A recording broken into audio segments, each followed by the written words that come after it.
follow here on YouTube, those who follow Spiritual Encrypted Encounters on Facebook, and those who follow my short reel TikToks under Abe CS. How's everybody doing this evening? We have a special guest tonight, and I'm going to let her introduce herself to you. Hi, my name is Jennifer. I'm Abram's niece. My mom went live with him the other night. Yeah.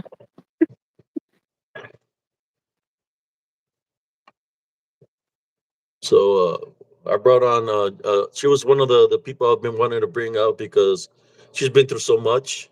Uh, but at the same time, she witnessed a lot of things. Since she did reside with me there in Elms Grove, she's the daughter of my sister. And how many brothers and sisters do you have, Jennifer? I have four brothers.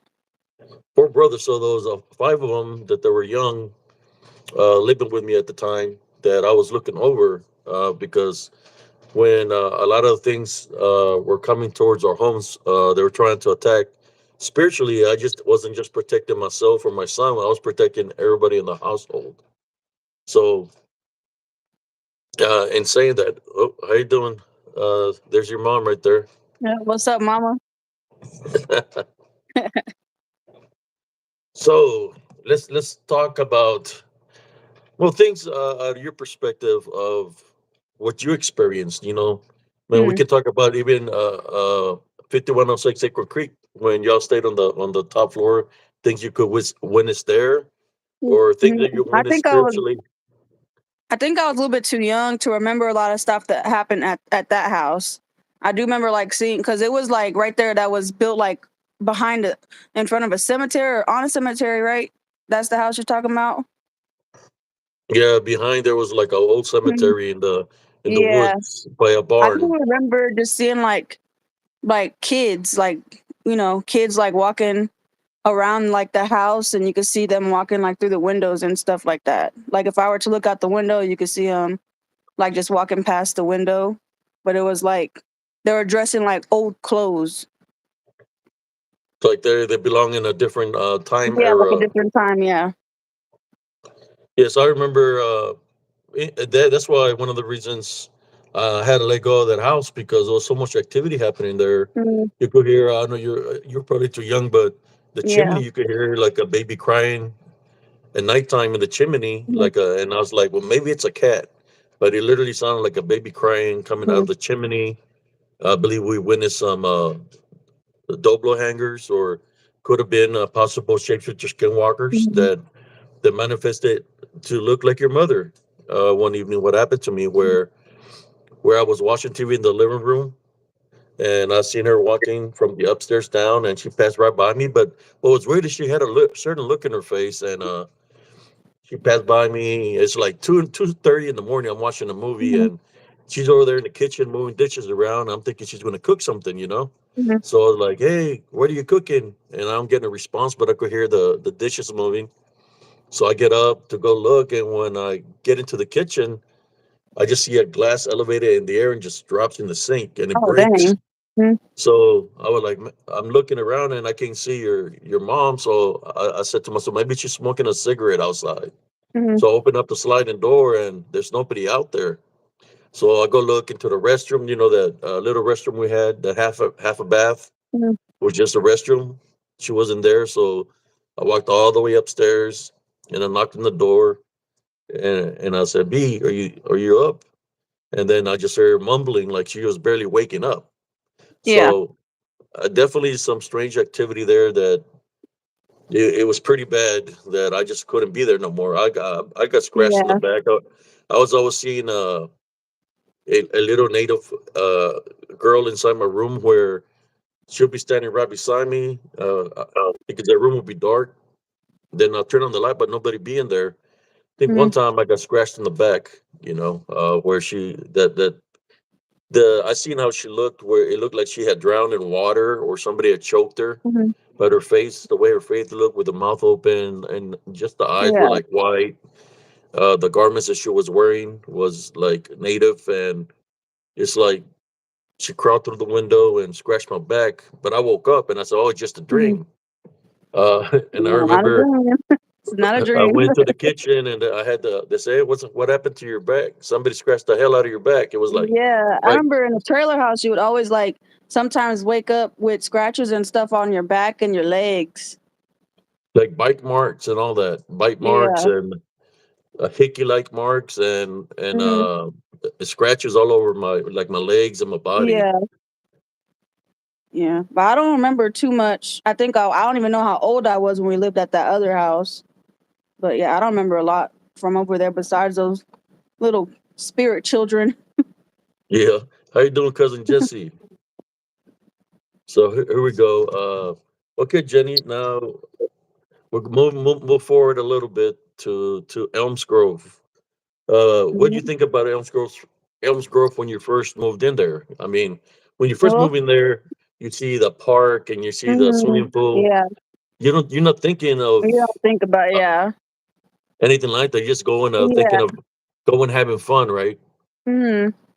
So, what was one of the first experiences that out of your point of Um, view, of what you experienced I there in think Elmsgrove? probably I think probably one of the earliest experiences I had wasn't necessarily in our house, but it was when I was in middle school and we would babysit for a neighbor up the street.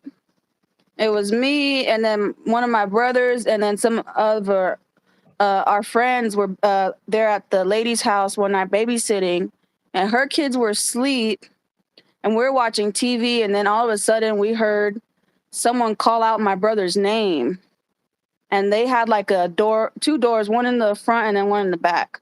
We heard them calling out his name like His towards the first, back door. Yeah. So thought it was one of the kids that were awake. So we went over and none of the kids were awake. And then it kept calling out his name. And then all of a sudden you hear knocking at the front door. And so we all go to the front door. And I think we called you there to see if there was anyone there. I Like, remember. I remember we went and got you or called you somehow, and you had walked around the area to see if there was anyone there, but there wasn't no one there. Yeah, I remember y'all called me. I went in the house and I stayed there for y'all with a little bit just to see Hmm. how I could sense anything spiritually. And Yeah. y'all told me that his name was being called, and Hmm. y'all were Yeah, I scared. was in middle school. I think I hadn't even started middle school yet. So it was like that summer going into middle school, I think. Yeah, Yeah. I know you were said that every time you babysitted there, you felt like the Yeah, there chills, was or like always some something like was looking at you. yeah, Like like you, her oldest daughter, like like she'd be knocked out asleep, but the doors and stuff would be open, so we go in and check on them or whatever. And her oldest daughter, one time I was going to the bathroom, and you see her, she's just sitting up in bed, just staring at it, but she was asleep. I called out her name and everything. She didn't say anything, and then after I'm just standing there looking at her, calling her name, and then she just leans back and then lays back down. And then yeah, it was some there was some I could tell I don't think it was necessarily something in the house, but maybe something was around in that family or something. So yeah, I remember when you were babysit over there. You would tell me about activity. I think y'all would call me if you say you mhm, hear something. You'll call yeah. me and I'll go over there and check it out. Mhm. Because you know that we thought it was a people, certain people that People was messing always with us, yeah. messing with us that lived in Mhm. the park, that we thought it was Yeah. them playing a prank or something. So that's when I will go, and I would go like so they wouldn't notice me. I would go a different direction just to see if Mhm. I could see any kind of movement or anybody around the location, but I could never find nobody. Yeah. I was trying to be like stealth mode, military mode, where they wouldn't be able to see me, but Mhm. I could never find nobody around the house. Yeah. Never anyone was there ever. Yeah. And I think after that, the earliest I remember, I don't know, I think I might have been in high school where I experienced the most stuff in the house. What grade were Um, you in? A freshman? Probably through freshman through my senior year, I would experience the most, and that I remember the most from what's happened there. I remember I was asleep. Well, from what you told me when I woke up in the morning, you said that I came to your door or came into the kitchen area and I was yelling your name and it woke you up out of your sleep where I was yelling your name and I was telling you they're coming, like, in a panic mode, like panicking, telling you they're coming. And then I think you said that after I said that, you took me and you put me back in the to bed or whatever, I think. But I didn't have no memory of that. Yeah, there was a lot of strange activity like that that would Mhm. happen there. I know a lot of things happened to me also. You don't understand that I was fighting spiritually there, so I also caught myself numerous times getting spiritually attacked, where Yeah. something was coming in me and making a rage come out of me Mhm. that that it was like very evil. And I Yeah. remember being affected like that numerous times. Not Yeah. just me, but I believe a lot of the family members were being targeted that way because it was jumping from person to person and Mhm. all whatever it wanted destruction. You know. Mhm. S- uh, so you say you remember the day that I yelled out about. Tell them the story of. Well, you say you remember because you was Yeah. there. Little Rick, baby Oh Rick. yeah, I had commented on your other live about it. So was in the restroom and I heard you come out and I was coming out the restroom and my nephew sleep on the couch, but I heard you come out I heard you coming out. I was coming out the restroom and I see you running out the door, but also before you ran out the door cuz our door was open during that time I think cuz it was like hot and we would keep our Yeah, doors open. And so I saw this just like a black shadow run, not even run, just like went past it out the door, and then I saw you run after it. And then I came out and my nephew was crying. So I went to my nephew to like make sure that he was okay. he was only like 2 weeks old. Uh, he was still small Mhm. right at that time, Yeah, I think he was like a couple months old. a couple of months old. Yeah. Yeah.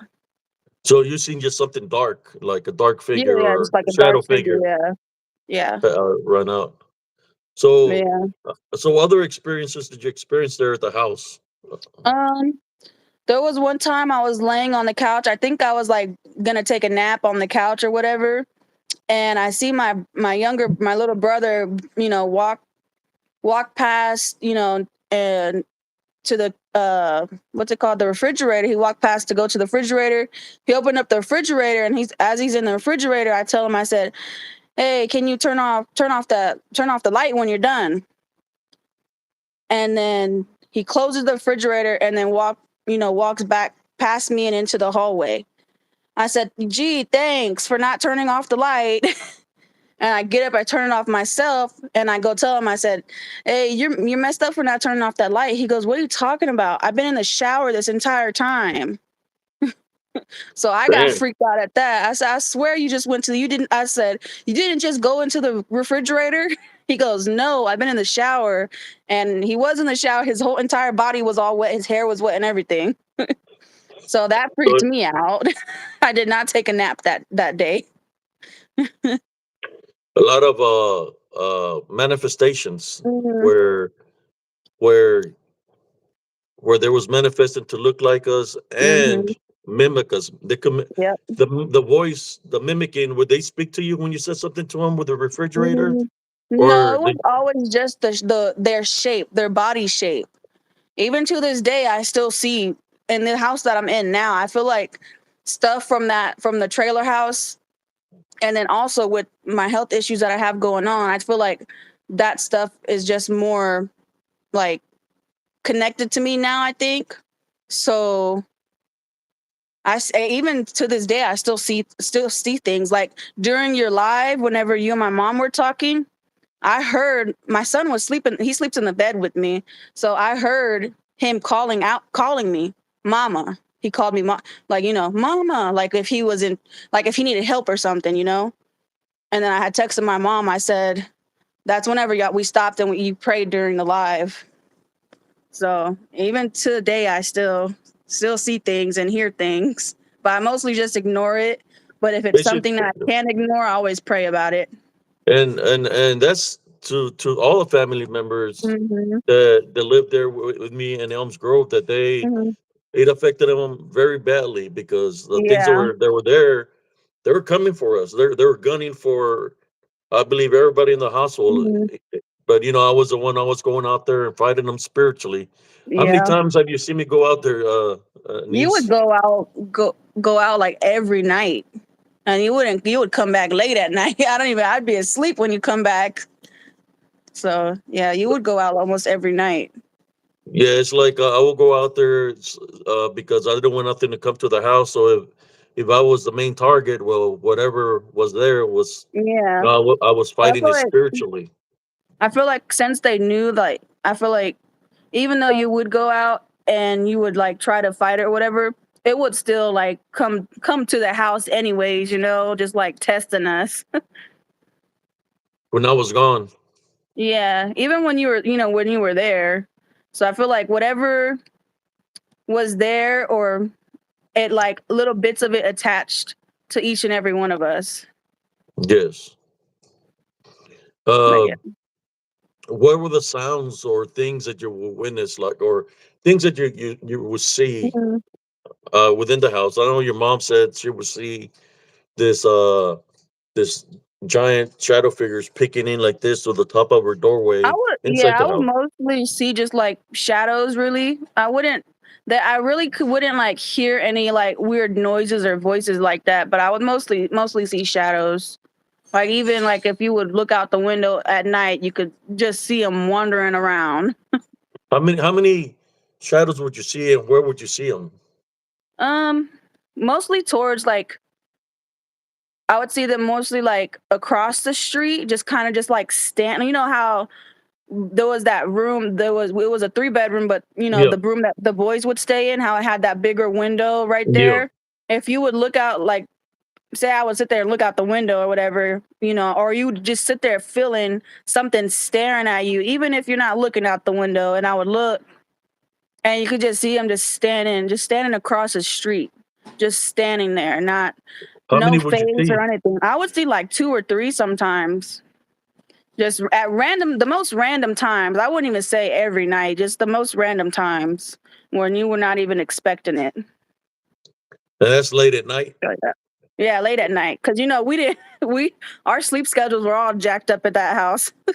Yeah, because there was too much activity that would happen at Yeah, nighttime. so much. Did you ever, remember, like, the doors opening or sliding doors opening by themselves? Or you ever experienced anything Yeah, like that? yeah. I know the back door would like be open. You go close it, and then you would go in the kitchen again, and it'll be open again. Like even during the day.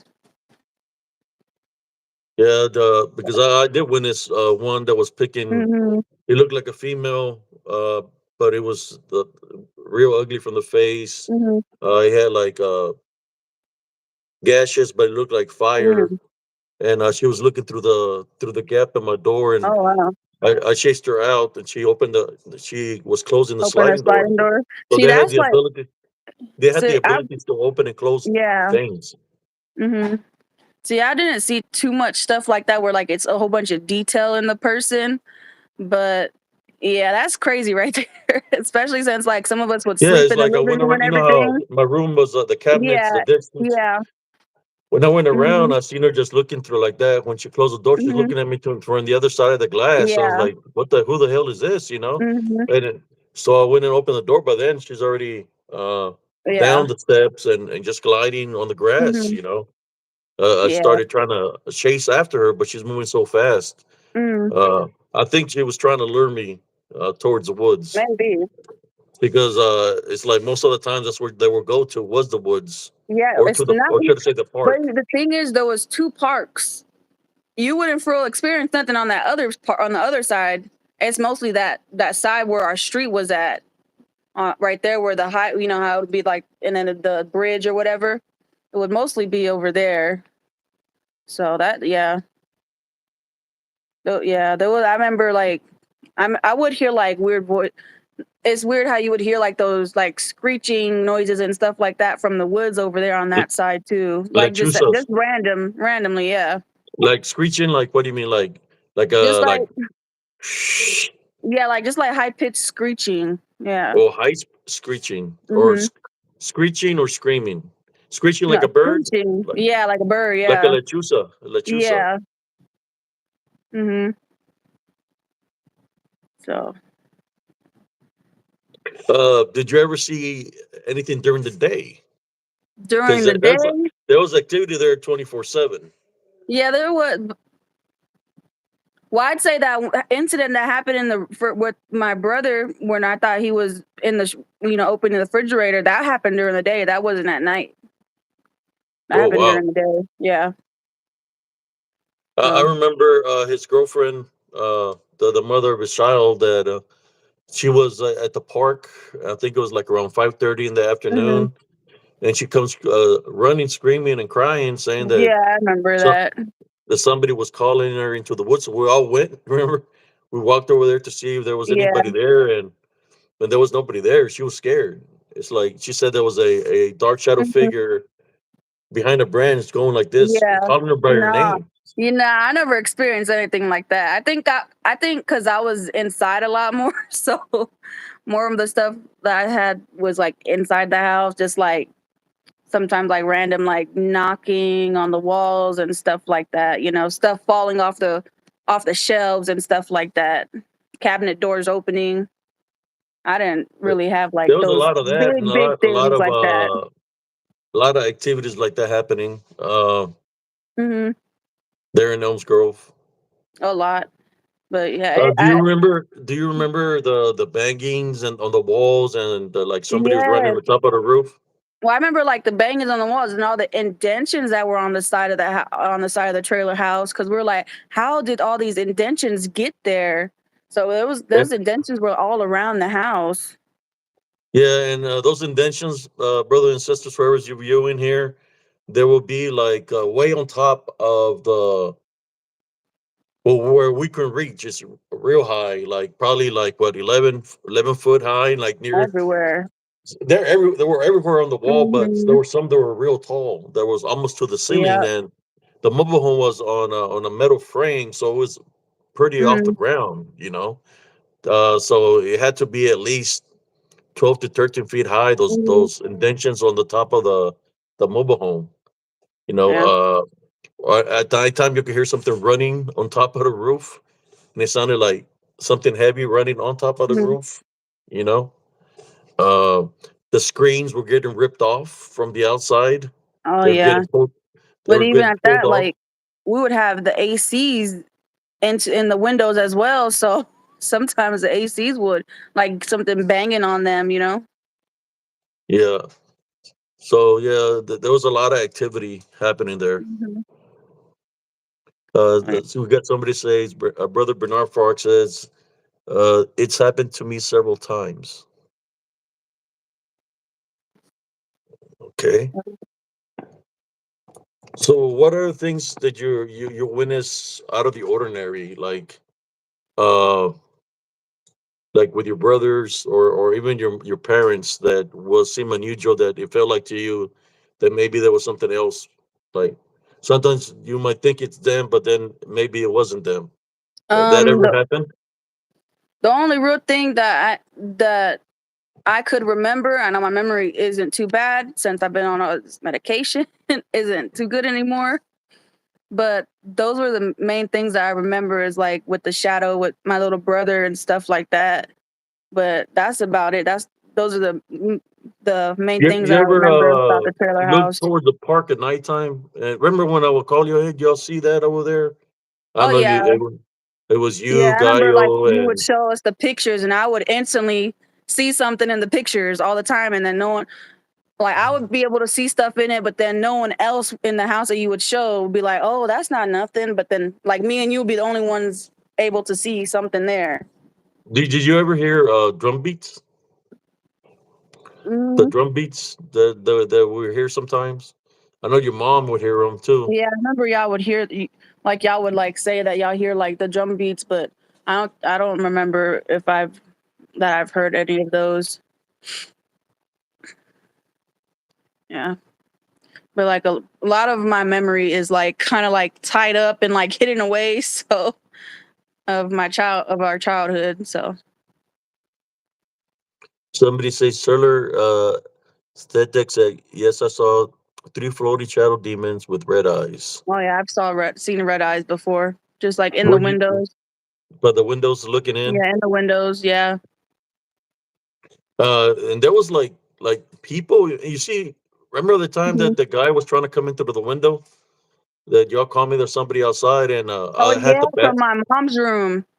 Yeah, I The had She the was bat. getting changed. She was in the room or something. And she saw someone out there. I remember that. Yeah. Yeah, that was literally a real person in a red truck because we found the red truck Mhm. Yeah, in front you of the went house. running after that truck. You were running after him. Yeah. And it was a guy that used to work at Walmart when I used to work Mhm. at the distribution center, and I chased him out. The thing at the time, I gotten injured at the job. I don't know if he was trying to Mhm. take pictures, but he wasn't taking pictures Yeah, of me. He was being cause perverted. yeah, cause my mom was getting drunk. We would always just make jokes and say that was my mom's Sancho. Yeah, it was somebody in a red truck that used to work with me at the I distribution remember center. that. I had gotten injured at the job, for my back was had Mhm. back problems, and this guy was trying to take pictures of me trying to do something so they could use it in court against me, and Yeah, but I guess he something. focused Yeah. on taking pictures of my sister. She was showing out. It's okay. She like, shh, I was changing my clothes. Talking about peeping tom.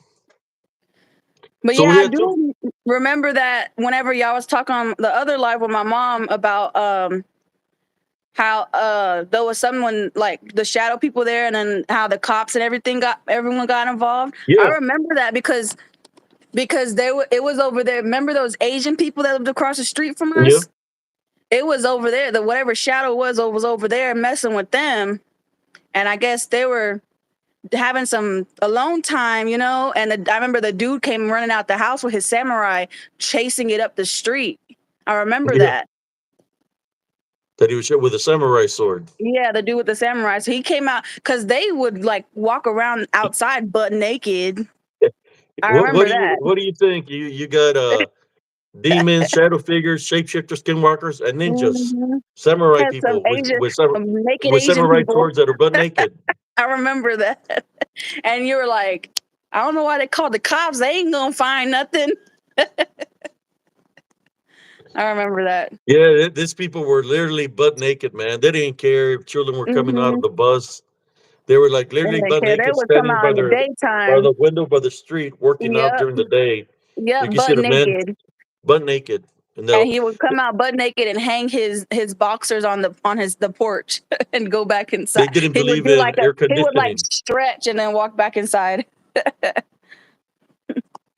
We had to Yeah, I report remember them that. because There was they so had much that happened over their there. lifestyle was a little bit different than ours.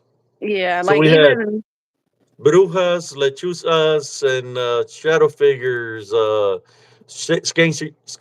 skinwalker shapeshifters. We hmm had we had DDN, Legion, and all these things hmm plus naked ninjas. yep. Yeah, every time like cuz I still live in Colleen, so every time like if I drive past there to go to an appointment or whatever, every time I drive past there I always just get this really bad feeling. This really bad feeling comes to me when I drive past. Because you remember, Mhm. But it's like you still feel that there's stuff there though. yeah, this people would be naked day and night. They didn't care, and they didn't care if the kids were coming out of elementary Yeah, or it was mostly the dude, the man that was naked come out naked though. But they would like no. have their windows open and stuff like that. I feel There like were they were the type streakers that would and walk around in their house naked. yeah, sometimes they'd be doing something else. The man and the woman butt naked, Yeah. but he had a samurai sword. Believe it or not, he was chasing a shadow with a samurai sword. But Yeah. I remember that There was one day that I guess somebody supposedly had car problems, and he was knocking from door to door, and I Mm, guess he seen the light in their house, and I guess the man said he was an African American trying to knock on their door to help mhm, him, see if he can give him cables, and the man came out with a samurai sword that had literally go outside and mhm. intervene because he was fixing to use a Oh, dang. samurai sword on that guy. Yeah, I think I remember that too. You're like, calm down. But then the man was like, he was like, no, I see him come here every night going around, and he's talking. He thought Mhm. he was saying, but what he was witnessing was the shadow Well, figures. yeah. Uh, That's why they would keep their light on mhm. because they would see the shadow figures, and he thought Yeah. it was real people going around his home. That's why he had a samurai on Mhm. standby. Yep, I would have had it on standby too if I had I one. wonder if he ever used a samurai sword on a shadow, thinking it was a person, and he missed. Ooh, You know, that would he, have he been a always weird walk back to his house. that was a samurai sword that he had. It wasn't a katana. It Yeah, was it was huge. no, it was actual. Yeah. Yep. So when you got wannabe swordsman like certain individual Barton Nunley, well, I knew a naked samurai guy that I believe he Right, really and you truly tell these knew. stories to your friends, no one believes you. I believe he truly knew how to use a samurai sword. Mhm. The way he wielded it, and the way he would The way position he himself walked to with use it, it, yeah. the way Mhm. he walked with it. He was a real samurai Jack.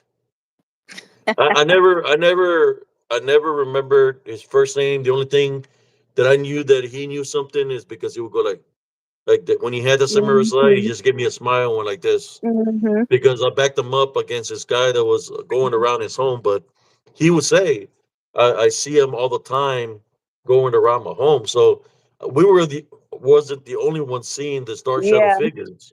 Yeah. He was seeing them too. Mhm.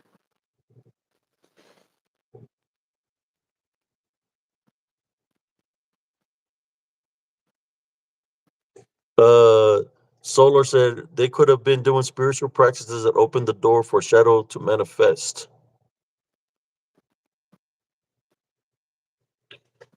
Yeah, but you could tell that the man, he was already how old, like in his, they were like Yeah, in they their were older 60s, couple. Yeah. 60, 65, but the way Mhm. his body was built, you could literally tell he was built to, that he knew that how to use a sword, and it was a real samurai Mhm. sword.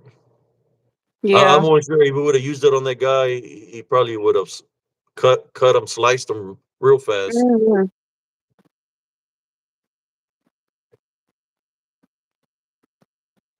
So let's see. So you remember that incident? Do you remember any other kids when you were playing in the playground that they were going to the woods? Because I remember there was a couple Oh of them. yeah, everyone would always go into the. We would always go into the woods during the day, all the time. I remember we What would were play y'all like gonna do? manhunt. We would like just play. We'll walk around, just walk around. We'll play manhunt, This just is all before types of anything. stuff. This is before anything surfaced up, right? Yeah, When y'all like would go play. yeah, when we were younger. Yeah, So y'all play manhunt, we which is would play what it did. at nighttime too. We would go out at night and play it. So was that y'all out there running around at late night? Because I Not every remember like night. I would see 1 or 2 in the morning, but y'all were in the house asleep, Yeah, and not I was every. I don't even remember the last time we even played manhunt. But yeah, oh I shit, remember you that. go this. I remember that, Mom. See, like I remember one day he was doing squats naked at night with the blinds open, lights on. I got a flashlight and shine it through the window. LOL. Nah. So he's trying to show you the abyss. He was doing squats.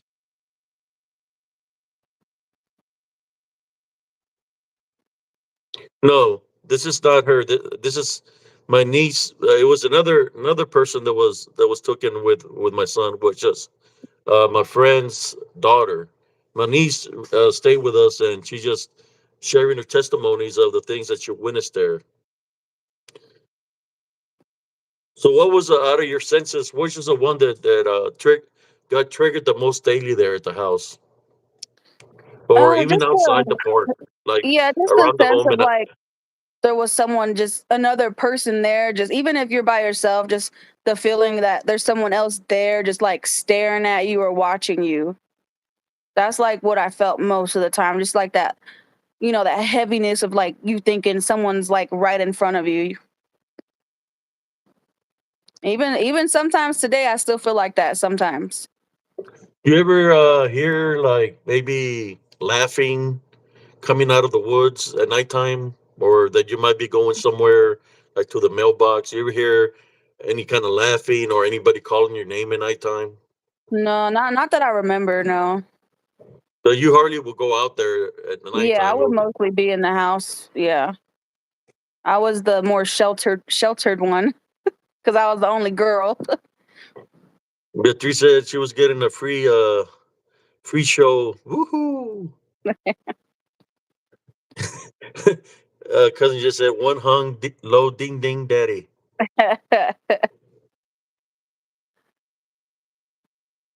Maybe that's where you had a big samurai to compensate. Oh yeah, little yeah. No, I don't know. That thing was kind of hanging out there though when he was running up the street with that Oh, there samurai. you go. It was kind of hanging low, unless it was something else hanging low. Yeah, he showed. She said he was in a mini weenie. She said he was hanging kind of low. So There were the woods that we're talking about is here in Killeen, Texas. in Yeah. Elms Grove Estates, where we used to Yep. live. That's what we're talking about. Elms Hmm. Grove Estates. Yeah, I've for real never lived in the valley. I only went there to visit one summer, for like a whole summer, but I've never lived down there.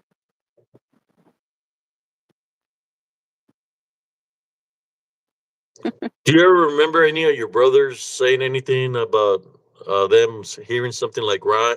Oh yeah, Like what are some of the my things that younger would tell brother you? experienced some stuff. Yeah, just like the my younger brother experienced, like they would see like he would see like the shadows and stuff like that. Because I would that night when we saw them, I saw them across the street. I wasn't the only one that saw them. It was me and then my little brother. We both saw them. Adam, Saw them across the street. Yeah. Gallo. Yeah, he was always going with me. He would go with me, uh, when certain things would happen. I think he was with me that time that it was real foggy, and we seen the Llorona down the creek, and Oh no. we were pointing at her, and she was walking in white by the creek, and Hmm. I just told them, "Don't move, don't say nothing," and they just kept on. She kept on walking, and we went home. But Yeah, I he was remember with when me. you told us about the story of her. Whenever y'all saw her at, whenever you were younger with my mom, you saw her that you told. I remember you telling us that story one time, and I was like, "Nope." That's one thing. Don't Somebody, mention the La Rona to me, because I'm gonna be scared no matter what. That one's too much. oh man. So, since you had friends in school there that will go on the bus with you, did they ever say any stories of anything happening there that you can Mm, recall, like other people that live in the park? no, I know. My oldest brother's girlfriend, her family were lived in the park as well, but they lived on the other side of the park, and they were closer friends with us. So I know they would like experience some stuff too. I remember before they left the park that I was going to go to the mailbox, and it was like around two something in the morning, and I Hmm. see a man like this on the bench, and I'm looking at the man, and I say, "Hey, you okay, man?" Because it looked like their father, the Hmm. So I was like, "Okay," he wouldn't say nothing to me. So I went back to the house, and Yeah. I tell Rick, I say, "Hey, Rick, what's up with your girlfriend's father? He was over there at the park, and he's looking at Hmm. me like, Unc, there's no way that could be him." I said, "Why?" Because he died 2 weeks ago. Passed away. Yeah. He passed away 2 weeks ago, Hmm. and I was seeing his spirit sitting in the park with his white shirt that he always wore, but Mhm. they said there was no way it was him because he already passed away. Yeah. So whatever it was took the manifestation of him sitting Mhm. on the park bench. Yeah. Uh, is there anything else that you want to say about Elms Grove before you Um. continue? I mean, you can say whatever you want to say. Yeah, I think that's most of the experiences that I remember. Anyways, I know that went through a lot more experiences, but those are the main ones that I remember. Yeah. So fast forward a little bit after being in Elms Grove and going through all the things. And Mhm. I mean, how many of your family members do you feel that they got spiritually attacked or afflicted by the things of Elms Grove? Probably all of us that live there. Even though some of my brothers didn't experience some things, I feel like it still affected all of us, and it's probably still is affecting all of us. I know y'all moved, well, they moved like maybe to a different Yeah, location. I Uh, I I moved out. It was, I believe, like a year after I graduated. I had moved out, and I moved in with my boyfriend at the time. His mom, invited me to live with them, so I moved in with her.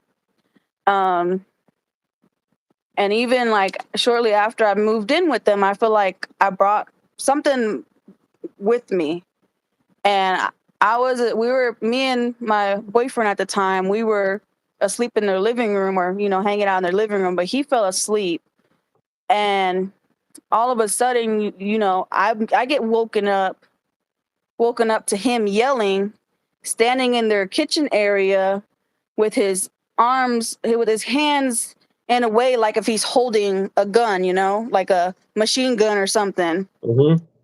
And he's yelling at something like in their kitchen area, and all the lights were off except for like this little lamp in the corner of the living room area. And I get waken up, startled, and his mom comes out, but he was fully asleep. And that was the first thing that kind of happened, like that, from after I moved out from the trailer house. Yeah, because he will go over there and visit you too. So Yeah, do he you would think come visit. Yeah. that possibly something might have attached to him because he I used to go think visit you something followed me, to be honest. A or little bit followed you? followed me. Yeah, I feel like, because we've moved from that house since, and I'm not. Yeah, so I've moved from that house since, and I still experience stuff.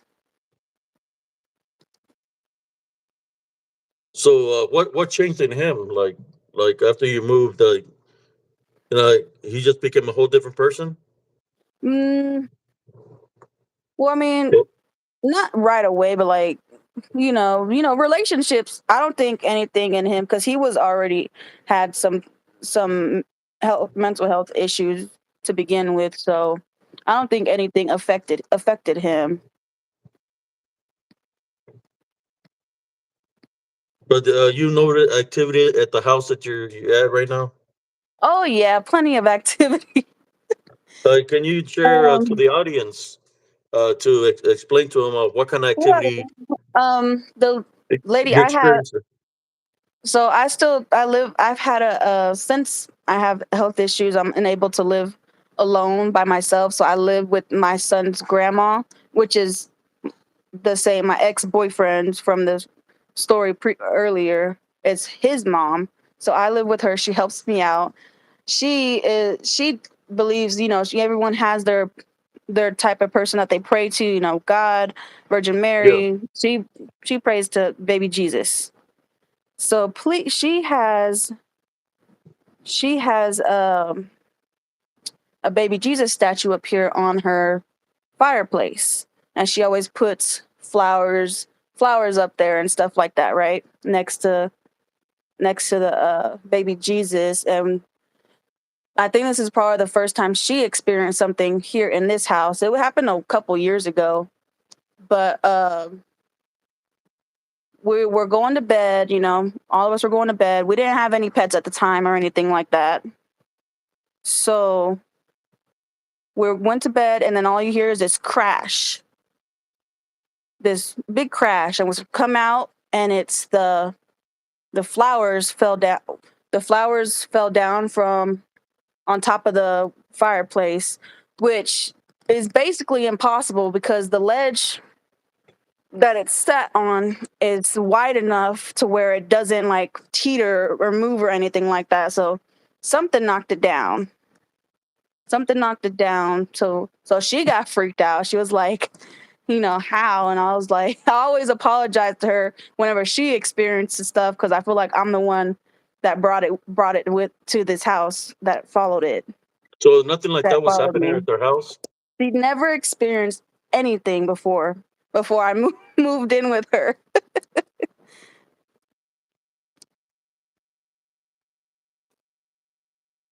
So yeah.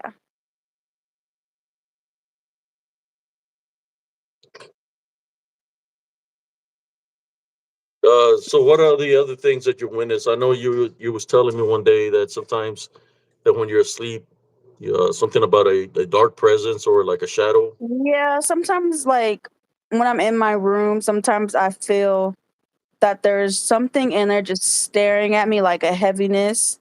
And then one night, I don't know if I was on the phone with my mom or if I was like getting ready to go to sleep. I have a smaller dog and he sleeps, jumps up on the bed and stuff like that. But he's big enough to where if he does jump on the bed, you could feel him moving around on the bed. So I was getting in bed comfortable and stuff, and then I feel him jump on the bed, but not, just like a big hard jump. And I said, buddy, lay down, it's bedtime, like it's bedtime, stop moving around. And I, sit up to, try to get him to lay down or whatever, but there was nothing there. Then I lay back down and I feel it again, him jump up on the bed, and then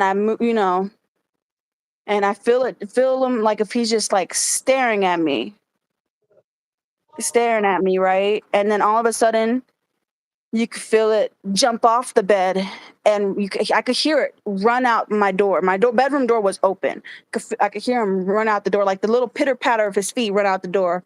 And I sit up like, buddy, it's bedtime. Come back and lay down. And then I lay down and I roll over and I stretch my leg, and my dog was already in bed the whole time under the covers, sleep, knocked out. And I'm like, I kind of just like ignored it because I don't really give none of that stuff too much attention. And I'm like, buddy, some guard dog you are, just like making a joke out of it. And then I went to Yeah. sleep. But I called my mom the next day and told her. She was like, that's crazy, Jenny. But yeah, and then I know Steph, the lady that I stay with, she's experienced some things. She's seen shadows of my son, you Who, know, who, who walk up and down the hallway of of your my son? son. Yeah, of my son. Go up and down the hallway, and she comes out like tells him, "You should be asleep. What are you doing out here?" And she comes out, but nothing there. And then she goes to my room because my son sleeps with me. Goes to my room, and we're both knocked out. So she's seen shadows as well here in the house. I've seen shadows in the house too. The most recent was a couple weeks ago. Me and her, we were watching a show together, right? And it was the next episode, so we both went and took bathroom breaks, and I come out the bathroom, and I swear I saw her, coming out the bathroom and walking towards into the kitchen. And I Saw said, her. I saw her before I came out the bathroom. I saw her walk out because my room is on the opposite other side of the wall from her bathroom. So I was coming out my bathroom, and I looked out the door, and I saw her coming out the bathroom and walking. I saw her walk down the hallway and into the kitchen. And I'm like, "Are you getting a snack? You getting a snack before we start the next episode?" And I go and turn into the kitchen. She's not there. And I'm like, well, I just saw a damn shadow. And I came and just sat down on the couch. So like I don't give none of it anything time I experience something, I don't give it any attention. So So it's like you got used to it because Elms Grove, the yeah, things were get you just used to made it. it stronger. And then I've experienced a lot of things like when I was in the hospital and everything like that too. Yeah, So that's another story that I think we could bring up next, and then we can go back and forth and talk mhm. about whatever. So now if you want to talk about it, niece, you're more than welcome to say how all that happened. How you found you had already given birth to your son Eli, Yeah. so you can start from there, So or the things that will happen to you. I yeah. guess before So your son was born, when you were younger, mhm. that you would get tired all the time. Yeah. So from what I've been told from my mom and like my uncles and stuff, my other uncles and aunts, they say that when I was smaller, I would like run around and stuff like that, but I would always get so tired, just out of breath. I'm even out of breath just talking now. But I would always get out of breath and tired, and that my parents would take me to doctors to get seen, and they would just kind of just say like, "Oh, she's too young to have any issues wrong with her." And so the most time that I would have that I really noticed something was wrong with me was in high school when I would like walk from class to class between class periods. I would really get out of breath and I would like start sweating a lot, and I could feel my heart just like thumping, and I would have to and my arm would start hurting. So I would just like I was late to a lot of Which arm classes. was the one that would My hurt? left my left arm Your would left hurt arm. a lot. And so I would have to just like I would skip a lot of class, like be late to classes or just skip them because it would take me so long to like catch my breath and for the pain to go away. And so that would happen a lot throughout high school. And so fast forward, I wouldn't think anything of it, because they always said, there was nothing wrong with me. So fast forward, I, had a baby naturally. It was about 2018. My son was already had turned a year old. He was almost going to be a year old. It was December 2018. I was 3 months into my first job. I had just had finished beauty school, so I got my first job, doing hair and stuff. And one night there, I guess got really sick to my stomach where I was throwing up and stuff like that, throwing up, and I couldn't catch my breath and stuff. My stomach was hurting so bad. So I wound up going home, and throughout the night, it just got worse and worse till the next day. And then the night after, it just got worse and worse. So I wound up going to the emergency room, and they were taking a x-ray of my stomach because they thought something was wrong with my stomach. It was some type of imaging of my stomach. And I guess from there, they saw something that shouldn't be there, I guess, Something what? where something that shouldn't be there in my app, because they took a picture from like my breast area and down, like up under my breast and down, like my stomach area. And I guess they saw something in there. I don't really remember what they said or anything like that, but from what my son's grandmother told me, they saw it was a part of my heart that came out through that picture. So they did more testing and stuff, and they saw that my heart was super enlarged. It was really big. My heart was like is still half of my chest from here and over, and then even down. So I have a real enlarged heart, and just from other testing and stuff, my heart got really weak. Well, my heart it is weak, was How weak. much percentage was it When running at the the time? initial test that was at 8%. I was working at 8%. And that first night, I had stayed overnight, and I believe it was that first night where it was the first time I experienced something in the hospital. My mom was there, and she was, I don't know if she was on her phone or if she was asleep. And I hear my aunt. I hear my aunt.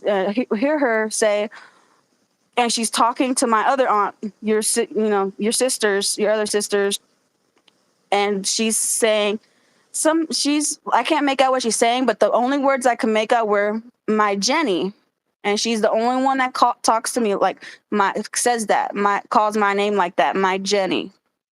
She was the only one that does that. So I say, Mom, are Aunt Pete and Aunt Julie here? They're here. They're what are they saying? They're here, or let them in, or something like that. And she goes, "What do you? They're not here." I said, "Yeah, they are. They're outside the door. Go open the door for them." She goes, "Jenny, there's no one here. It's in the middle of the night. It's just me and you." Or so, so I got freaked out, and I was This like, in "Are you sure?" Scott and White Hospital, Yeah, for that Metroplex. Metroplex. Yeah, at Metroplex. So she was like, "There's nobody here." I said, "Are you sure?" I hear her. I heard her calling my name. That's what she was saying. She was saying, come here, my Jenny," is what she was saying. And I could hear your other sister, Julie, laughing, like Oh, giggling. She was giggling with, Pete, and you could hear her calling my name. "Come here, my Jenny." She goes, "There's nobody here." My mom said, "There's no one here. It's just me and you." So that freaked me out. And I think my mom called you that night, and we prayed that night. yeah. That was the first night I was in the hospital, yeah.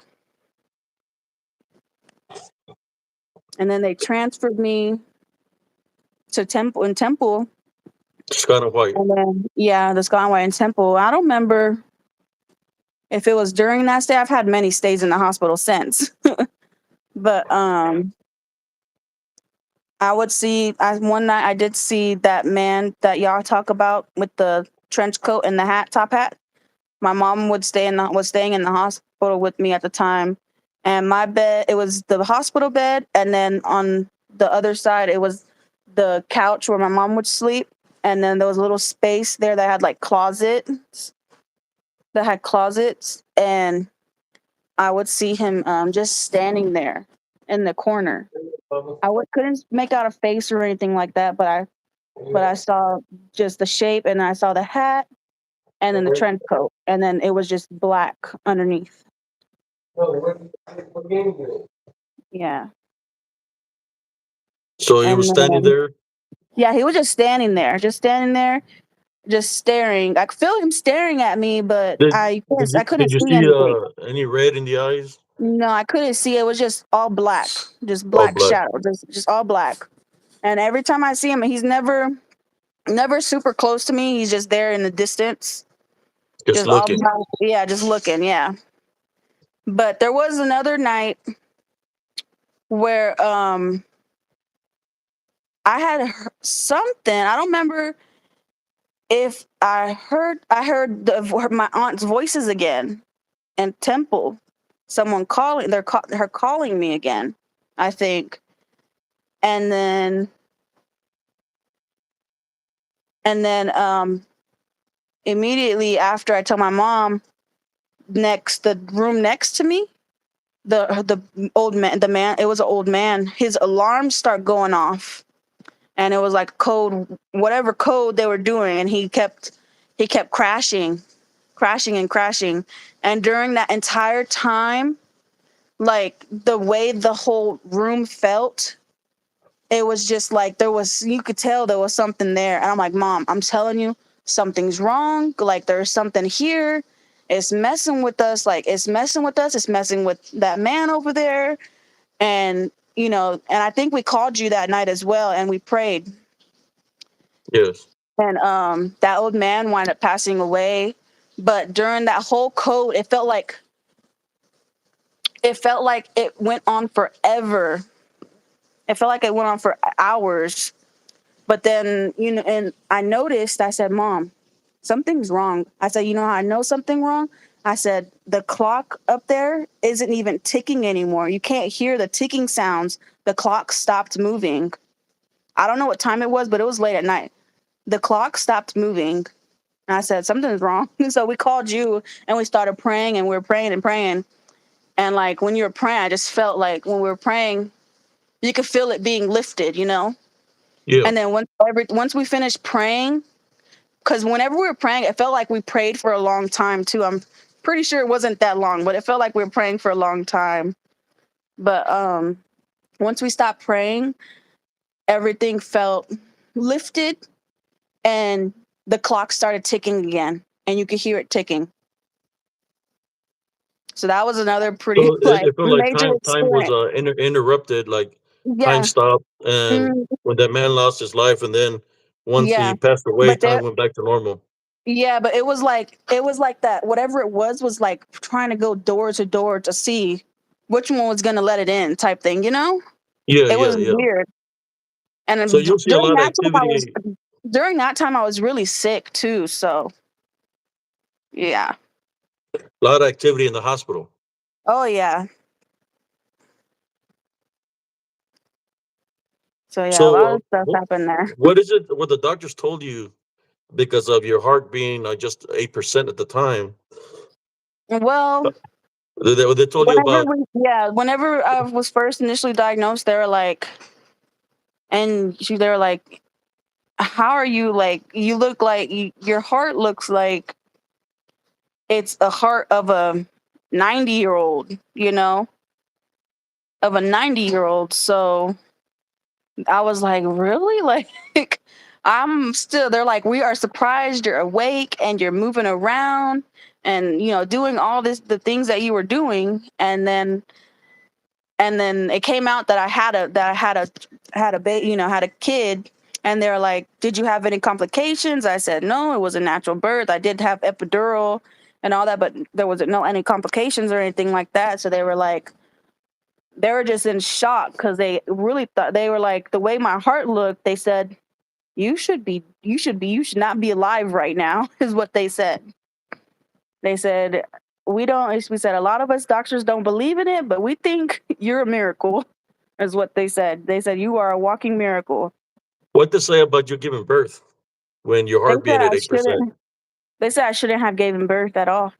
Shouldn't have been able to, not alone, And let alone survive it. basically, because of your 8%, they shouldn't even be alive. That's what But they yeah, were telling you. yeah, yeah. They said my heart looked like a 90-year-old, like a 90-year-old that was just, yeah. Because I had my son way before any of that stuff happened, any of my issues happened, which I'm pretty sure I've had issues my entire life that I was just barely finding out about them. Yeah. What would your mom do when you would tell her that you were seeing? I know she would call me and we'll go into prayer, but she could Yeah. sense something there too, couldn't she? I don't know if she would sense anything, but I know she would say there's nothing there. Cause during that time when I was experiencing a lot of that stuff is whenever I was at my worst. So yeah, she would say, she would just reassure me, like, there's nothing there, go back to sleep and stuff like that. So yeah. Yeah, even, yeah, just even I have a lot of dreams too, like stuff comes to me in dreams before it happens in life. So Hmm. yeah, there Can was you share a story with the yeah, viewers? it was before my uncle died. My uncle Brent died. It was like, I think a week, or yeah, like a week or even a few days before it happened, I guess, which I didn't know that it happened. But I had this dream and he was in the dream. And I never dream about, I'm never around, sometimes, if you're around something, like it'll come in your dream, or if you watch a movie, you'll dream about it, stuff like that. So, like, there was no really any reason for him to be in my dreams because I hadn't been around him or anything, spoken to him or anything like that. So I had this dream, and it was him.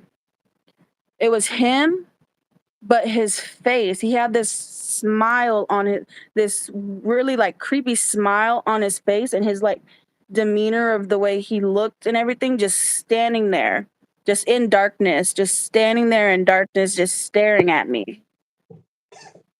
And it was like he had this creepy, creepy kind of smile, So it was that, and then I woke up from that because it kind of like creeped me out. And then a few days go by. I told my mom about the dream, but then when I finally told my mom about it, she goes, "Jenny, I just gotta, I had called. She called me, and I told her about the dream, and she goes that he passed away. You know, told me that he had passed away. So I was like, that's probably why I had that dream, because something was gonna happen to something was gonna happen to him. Or the yeah, the sometimes so what you're supposed to do when you dream something like that of something happening to Yeah. somebody or they're looking wicked, you're Mhm. supposed to say a type on rebuke in Jesus Christ's name. You're supposed to Mhm. rebuke the dream. You know Yeah, what you're I did. seeing. I did once. When I have dreams like that, I do. I do rebuke them. Yeah, but and then even sometimes some good comes out of the dream. Like I had a dream. My best friend. I had a dream. That she had a child. That she had a little girl, and that I was at the little girl's birthday party and stuff like that. And then the next day, I told her about it. I said, "I need to tell you something. I had this dream. That you had this little girl and this and that." She goes, "Wait." She goes, "Are you serious?" Well, I need to tell you something. And she told me she was pregnant. So, and then she had a little girl, and the little Wow. girl looks exactly like the little girl in my dream. Exactly to the exactly. So, Somebody says my daughter passed from heart failure, 28. oh, I'm sorry Um, about that. head I'm trip. 27 right now, and I was diagnosed when I was 22. But they said that she's been like that all her life. Mhm. She just didn't know that. Didn't know. That, that she was like that all her life.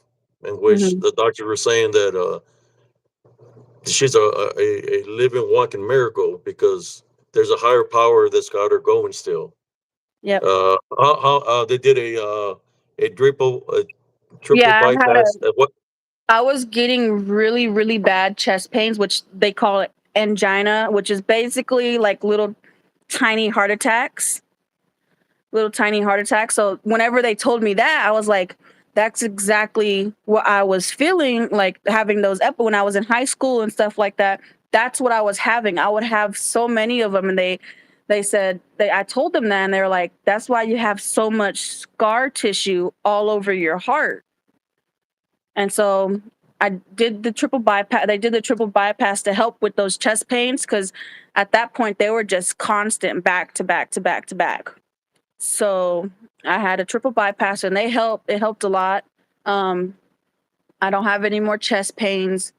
I do have a defibrillator in me, and it's just a day to day thing, trying to just So make it through the went day. from 8% to what percent now that you're? Um, I'm at 10 to 20%, so it hasn't really gone up too much.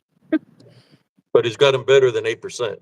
Yeah, better than 8%. So yeah, I'm at 10 to 20% right now. So this is my niece that I wanted to bring so she can share your testimony to y'all brothers and sisters that there is a higher power that's in charge, even though that there was other things around that was trying to come and attack spiritually. You know, it could have been a lot of things because I was going through my things also at Mhm. Elms Grove where I had a blood clot on my leg. They said it was broke and it go to my heart. I was going to die, which also had seizures, which I take medicine for that.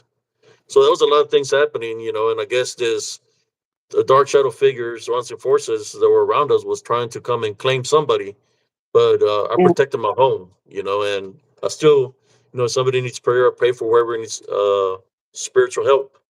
I know my niece is a walking miracle. Her son is a walking miracle because they said there's no way that he should have been born. So he's like a walking miracle also, and his name is Eli. Go ahead, continue to say what you were saying. I just wanted to say that to the viewers. Yeah, I have a defibrillator. I'm on medications and stuff, but it's just from day to day trying to get past every. I'm unable to work at the time at the moment. I wish I could continue doing the thing that I love. Um, We're just cutting hair, right? You yes, love to do. I still keep up with my license and everything. I am a hairstylist.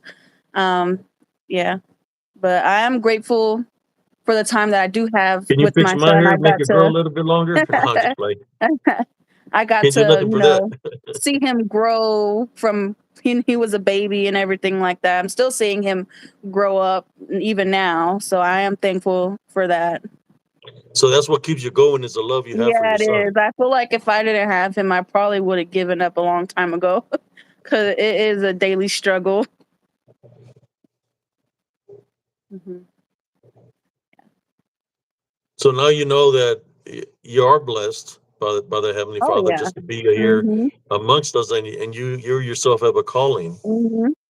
to share your testimony so people can understand that there is a higher power. Mhm. That's why I wanted to bring you on the show today. Yeah. So share a little bit of the things you experienced, but then Mhm. what the doctors told you. Yeah. I mean, they're literally what were they calling you at the hospital, and the nurses were calling you Well, when they found out. yeah, they just called me a walking miracle. Really, is what they called me. A lot of the nurses were just. I don't know if it's just like the energy that I give off. A lot of people say that I have like a calming energy and like that the way that I'm feeling can be other people can feel it too whenever I feel that way. So I don't know if it's like my aura or something like that, but You're operating in a whole different frequency ye- yeah, with something your heart at being because at eight the to twenty a lot of percent. the nurses were really like just touched like they would like if I were to hear some like hard news or whatever and I'd start crying or whatever, they would break down crying with me, like full on crying, not even just like trying to hide their tears and stuff like that. They would full on cry. I understand I was super young at the time, but I'm like, I know there's other people, other like, little kids that go through stuff like that too. But so like they would just start like crying, full on crying with me all the time. But all the nurses that I've uh, been around, they were all super nice. All super nice. Yeah, because I remember when we used to go to the swimming pool and you'll be swimming for a little bit and you're sitting on the side because you would get tired. Oh yeah, I still Yeah. get tired. As you can see, I'm out of breath So do you just do any talking. kind of meditations or relax when you feel a certain way? I mostly just pray. I Pray, mostly any pray. no breathing techniques or nothing like that. No, I mostly just pray whenever It, whenever I like feel like if when I just feel like I need sometimes we need those moments. Yeah. so you just pray and for the Mhm. Heavenly Father to Mhm. protect you, to keep you going. Yeah. That's one thing is if you ever get a negative thought or something Mhm. negative trying to come to Always you, pray. you Always. send Yeah. it away, because you're Always. greater than Yeah. that. You're a blessed, Yeah. you're a chosen one, you're blessed, and Yeah. you're Because not by yourself. yeah. It's Jesus Christ is with you. Yeah, sometimes I let it in a little bit because it is okay to feel those types of ways, feel those ways when you are going through hard times. It's okay to let yourself feel that way, but you just gotta make yourself remember like what you're here for a reason. That he, God put us here for a reason. So I do sometimes let myself get in my feelings and stuff, but I come back out of it though. Yeah. Yeah, there's times that I don't feel like doing nothing, but then I say, you know what? I look at the picture. It's the same pose. Yeah, I look at the picture and it Mhm. motivates me to do the next workout. Yeah. Because sometimes you need that extra Yeah. motivation Hmm. because when you have so many injuries or ailments, it Hmm. just sometimes you don't feel like doing nothing. but you Yeah, I gotta find keep on going. myself. Do you do Have, exercises and stuff yeah, like that? I have a treadmill and I have a stationary bike, but I've been having trouble lately getting on those things, getting on them lately because I just feel so tired and drained, like I have no energy. How about food But wise? yeah, Do you got in a special diet or anything like yeah, that? I do a low sodium diet, so I don't. Even though like the thing that hurt me the most was I am a big food person. I love food, so whenever they told me that I had to, do do change my diet and everything like that, and I was like, it's gonna be so hard because I love food so much. So yeah, I'm on a low sodium diet, and then I have to like monitor like the red meats, like the beef and the steak and stuff like that. So I Like mostly little eat chicken. portions? Yeah, well, not to to like not eat them. So I Oh, eat not eat them. them like probably like once a week, once every couple weeks. Try to limit it to like once a month because I love food. But I mostly cook all my foods. I cook for the household, so I try to get it in with more vegetables and get everyone trying to eat more a little bit healthier. Even though my food still comes out really good. I don't know. I posted a picture the other night on Facebook. I had made some homemade chicken tacos. You were happy. Oh Hey, yeah, I love some food. you Yeah, I can love put food. as much vegetables on them, Yeah. avocado and Um, how about cheese? Not cheese. well, it just But you depends are, on the type of cheese. You gotta look at like the sodium content and everything. yeah. So I have to stay like, well, I for me it wasn't too hard to cut the sodium out. Even though I love sodium, really like salt. I just stopped putting salt whenever I cook. So I don't add any salt in when I cook. And like if I do any canned stuff, they do have some low sodium options. So I like black beans. Sometimes we'll cook them fresh, or just try to cook as fresh as possible. No, even though I still do have takeout sometimes. It's not like a every week type thing. So yeah, like tonight we had some baked chicken in the Oh, oven. There was no salt added to it. It was a garlic and herb no, yeah, seasoning, yeah. no salt, so that was good. With some broccoli, fresh broccoli, and we made some macaroni cheese. I know it doesn't sound healthy. The macaroni cheese doesn't sound healthy, but there's those ways. The ways to make it healthy. Um, you said that they used to have you on baby aspirin at one point in time, but you take Yeah. warfarin now, right? No, I take Eliquis. It's a form So of I a was. warfarin or a blood It's a thinner. type of blood thinner, yeah. So Has it helped you? yeah, The it's helped me. So I only been on it for like, when did that happen? From, I think the end of March, or the end of March, I think is when that happened. No, in yeah, I think maybe in April or March, was in the hospital. My entire left right leg had went numb from the knee down. It went numb and cold and pale, and turned out I had a blood clot in the back of my knee. And so they put me on the blood thinner, and they said, you should have been on a blood thinner this entire time. Because not only do I have the heart issues, I also was diagnosed in about 2021. I was diagnosed. I had with a, what's it called? Not arteritis, vasculitis. It's the type that it is. It's a Takayatsu arteritis vasculitis, and which is really funny to me because that type is pretty rare, but it's mostly common in Asian women. And as you can see, I'm not Asian, so well, let's that say was we might really be weird. some kind of Asian. Maybe I told my mom she must have been hooking up with some Asian dude. I asked her if my dad is really my dad. No, dang. Maybe it was a neighbor that was with the samurai. No, just play. But no, I've had several people that said that. Well, Miss Kim used to say her last name is Korean, Mm. and then I had a African American that had the last name as me saying it's African American name. I So don't. Yeah, I I don't know. guess her name is everywhere. So yeah, so I was. They said with that specific vasculitis that I have, it attacks arteries, my arteries. So they were saying that that could maybe be a possibility. Might have attacked my one some of my arteries in my heart, and maybe that could have caused the heart to weaken. So they really don't know. I could have been born with the vasculitis. They don't know how I got that. So it's kind of just like a mystery. Yeah, but that vasculitis, it thins out and it narrows the arteries.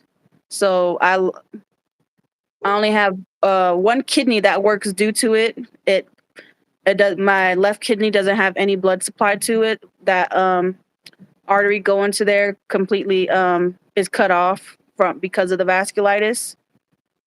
So I only have one kidney that works. So I have a kidney doctor and all stuff like that.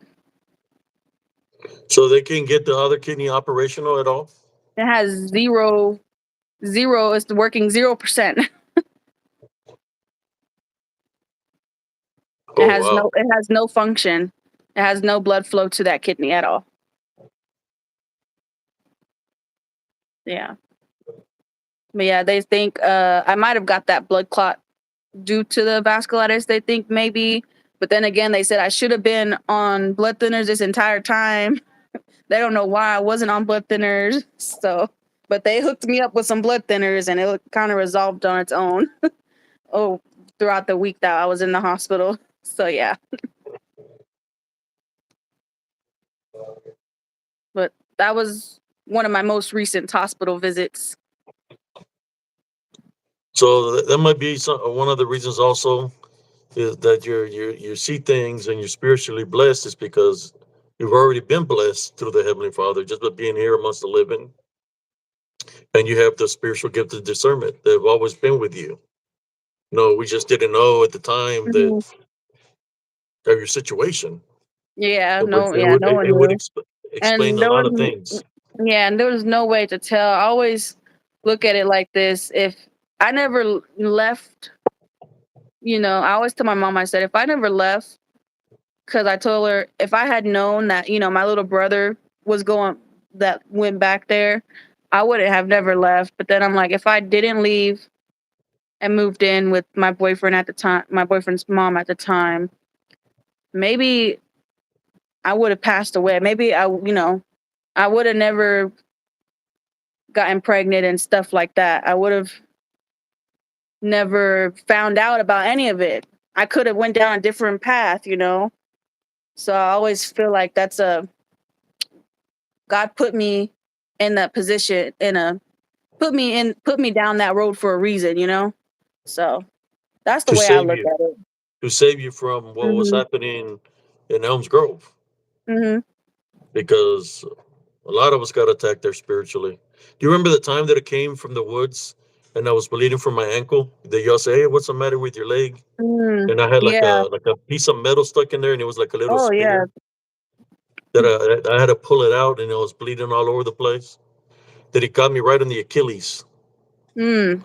And remember that when I was sitting in the car? I know you were there or Ryan was there. And Yeah. I was bleeding from my Achilles. Well, when I said that something got stuck in my back of my leg, Mhm. and it was a little piece of iron that looked like a little spear. I still have problems. I'm thinking that's what caused the blood clot on my left leg because at the Mhm. time I didn't have a blood clot. It's after that injury to Mhm. my Achilles when I pulled it out that's when I got the blood clot after that. I don't know. It's just I remember having it on my Yeah. Achilles. Yeah. Uh-oh. Your Yeah. mom's already going to sleep. It's past her bedtime. Yeah, I told her that's messed up if you go early. I stayed your whole life. Like, yeah, good night, head trip. I have a doctor's appointment on Tuesday as well.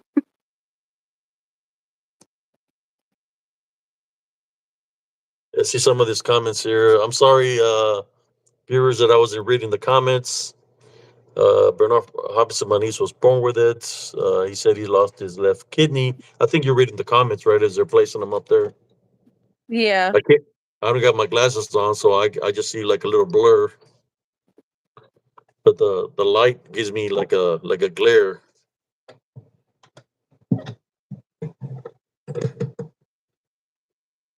Yeah, but I remember you were saying once I turn 18, I'm out of here, Oh and you wasn't yeah. lying. Well, And I you mean, wasn't lying. I stayed a little bit after I was 18. Yeah, but you did leave, like you wanted to, you know. Mhm. Oh yeah, it's my scar from my surgery. So after my surgery, I had this. They're supposed to put like a compression bra or something like that around you so that it doesn't like stretch. And so I had that on me whenever I was initially out of the surgery. And I guess once I woke up, they took it off of me to check everything, and they never put it back on. So I didn't know that I needed it on because I was like heavily on medication and stuff. So I didn't know I needed it on. And so by the time they moved me up out of the ICU and into my own room and stuff, and I was almost, this was during that snowstorm that happened in Texas, in Oh central yeah. Texas a couple years back. So by the time I was literally almost going to get discharged, and I would always ask the nurses, I said, don't I need something around, around here to keep it put together and stuff like that. And so they said, yes, they said, let me go find one for you, but they would never bring one. And then finally, whenever I didn't know I was going to get discharged, but a nurse winds up coming in, and I tell her, and she comes back and she's like, we don't have any in your size. And of course, I'm like, I'm a little bit bigger. I'm a chunky girl. So I was like, well, I'm gonna just put on one of my own little sports bras. So I had that on, but it really didn't help none. So that's why the scar looks so bad. And I winded up like getting an infection towards the bottom, and like I had to like clean it and stuff like that. I'm glad I caught it pretty early, so it wasn't too bad. But yeah, So you it healed was it a by whole. yourself, or did they Yeah, help I you? healed it. I told them they took my stitches out early. They weren't supposed to. The person that, I think it was one of the fellows or someone in training, they wanted taking my stitches out early, and it built up a scab was on it. But I didn't have that one bra, so I was wearing my sports bras. So it had a lot of like the sports bra like was like sitting on that area, the bottom of my sports bra. So there was like it was always like irritated and stuff like that because of sports bra. And then it winded up having like a scab over it. And so once was discharged, and I went back, and they wound up taking some of the scab off and cleaned it and stuff. And the lady was like, yeah, it looks good. You look is doing good. And then I came home, and I noticed like it started having like discharge from it. I'm like, that's not normal. And it was like yellow and stuff. So I went back for another appointment. I said, I think this is infected. There's yellow stuff coming out of it, stuff like that. So she wound up taking the rest of the scab off, and sure enough, it looks so nasty. I don't know if I'm able to put pictures on here, but um it looks so gross that I had to like pack it with like certain like strips of gauze and stuff like that, and just like keep it clean. So I was good about that. I would clean it in the morning, and then at night before I went to sleep every day. And then the hole would just heal it was healing from the inside out. So the hole would get smaller and smaller and smaller till it finally healed. But even now, if I'd like touch in that area down here, Real sensitive. it just feels empty. It doesn't feel like there's anything there. So yeah. Yeah, my scar is all crazy. I've tried different ointments and stuff, It's not as bad as it used to look, where it was like really lumpy, but now it's not too bad.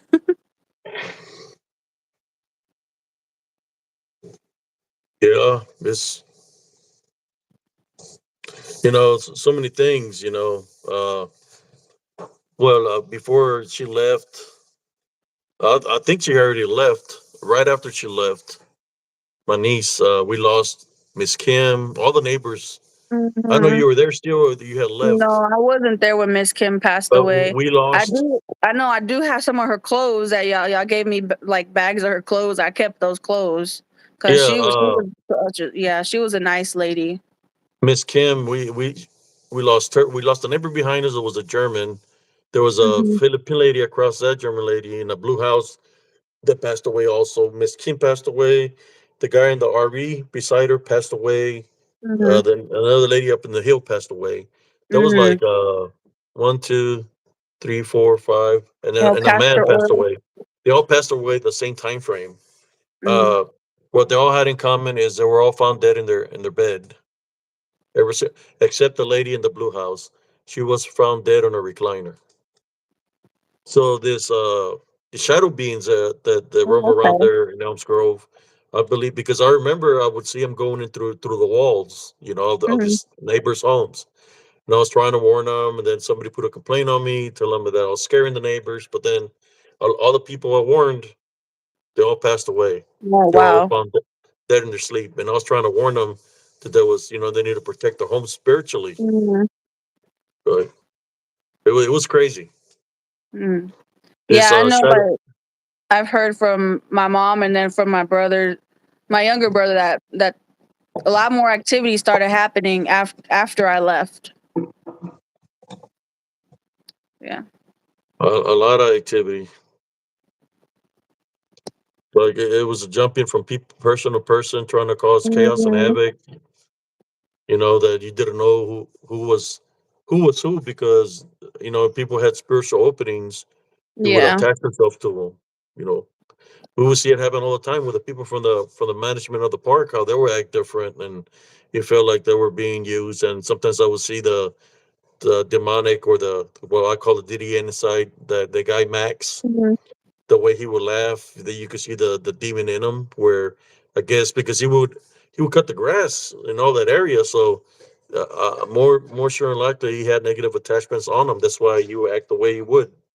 And other people in that park that were in the management that they lived, that worked, their office Mhm. was right by the park. That I believe they had negative attachments, but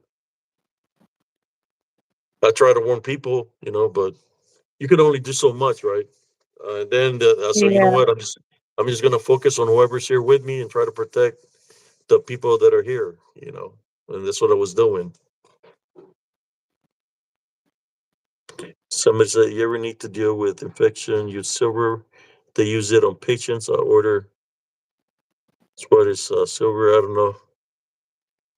MRSA bacteria. So what else, Jenny? That you want to speak of? That you remember? Anything that we're forgetting? Um. Anything else you want to share to the audience? Well, from my memory, that's pretty much all I remember. Like as my memories get, I used to be I used to be so smart. I could think of stuff on the dime, but now I can't really. You I was don't an know if honorable student, y'all wasn't could you? tell. Yeah, I had some good grades. I had good grades, but I don't know if y'all could tell by the way I'm talking. Like it's like sometimes I have trouble finding the words to come out, but that's because of the whole heart stuff. Because of the heart stuff, I don't have too well of blood circulation, which the blood circulation gets the oxygen to your brain and stuff like that. So I don't. It's hard to like get those certain words out. I'm always forgetting lots of things. So But oh, thank you. so you did awesome. I just wanted to bring her because she's been wanting. She's been asking me, Unc, when you Uh, gonna I have think me on it's your been show? I think it's been the other way around. Well, no, you were like trying to get me to get you Well, yeah, this past on the week, other yeah, the other show too. day, This was a yeah. haunted. Remember? Oh no, no, I was in the hospital during that show. Oh, that's right. I said they would make a lot of money if they came up to the hospital, interviewed me in the hospital, is what I said. Yeah, yeah. But I've been asking her to come on the show. But you've been wanting to, right? To Yeah, share the experience yeah. and the stories. Because you know how I get targeted. Because I know you've seen some of the videos where Oh yeah, I see the, like the some trolls the trolls. the trolls come and come at me in a negative Hmm. way, and I'm just speaking in truth. Yeah, I don't think And I saw any trolls on here tonight. no, because Maybe not. we caught them by surprise tonight. I mean, Oh yeah, moderators it's too early for pro- the trolls. Trolls the moderators. come out late night. Did you like the song "Super Freaks" come out at night? Dun, dun, dun, dun. Somebody said, "Ask her if it's okay. Can I put you on my pastor's bill, J Bean prayer list?" Oh sure, Does yeah, that'd be great. That'd be nice. prayer? Somebody saying prayer for healing. Hmm. Yes, the Heavenly Father is amazing. He can heal. Oh yeah, Uh, she's a he's still healing me. and I know I got he's still on a here. long road ahead of me. I know she's normally asleep at nighttime, right, Jennifer? Yeah, my When schedule's been kind of off lately though, so I've been been awake more towards in the late hours. they're saying that the PRT trolls are probably with PRT. Yeah, they're most likely they probably are. We've been going almost for 2 hours here. Mm, Uh, I wanna not bad. I wanna ask because I know I was acting freaking weird myself because I was fighting spiritually and there was Hmm. times that I would act very uh uncontrollable Hmm. where I know it was no PTSD, it was just it felt like something was trying to overtake me. Do you remember Hmm. those times when that would happen to me?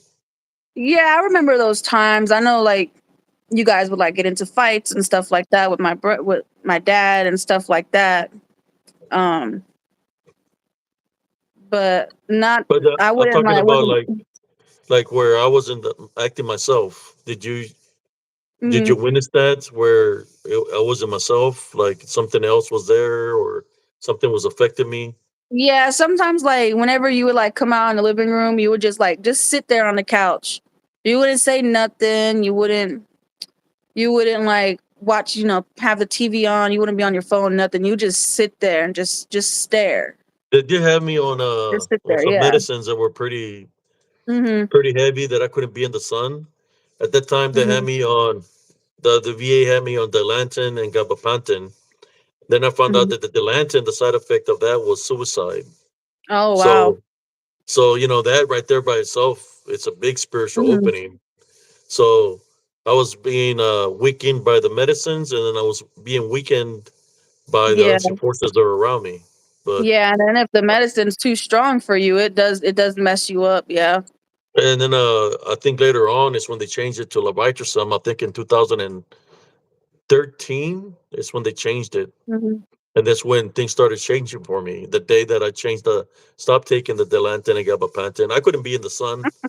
If I be in the sun, I would have seizures, or sometimes I would Yeah. black out. Yeah, I remember you would have seizures sometimes. But that was because of for the The military, I had a medication. blow to the Yeah. head and stuff. Yeah. Is there anything you would like to say to the viewers? Not unless you Um, feel like sharing other stories, but you said a well, I lot mean, I'm already. happy to answer You said any you actually question. there I'm you happy go. to answer any questions y'all have. If y'all want, another live just to ask those questions, I'm totally fine with that. It's been a long road, but yeah, She's got it was good to a come heart on of a here. warrior. You see all the things that are happening in social media. I think the thing with the Hmm. Olympics, or they're mocking Jesus Christ and the Last Supper. Mm. Uh, there's a lot of other forces that are in Oh effect yeah, a right now lot. that they dislike real blessings because or miracles because if there's blessings or people that are walking here is walking miracles, she's a walking miracle. I got blessed to come to my body. I feel like I'm spiritually blessed and a walking miracle Mhm. also. So we're living proof that the Heavenly Father does exist and that there's a higher power that's blessing people as Mhm. walking miracles. So what I have to say to all those people that might Jesus Christ or going against the what he's about is we're here. You know, we're proof for those people that say that there's no God, that there's no Jesus, and they try to make up all the Mhm. excuses.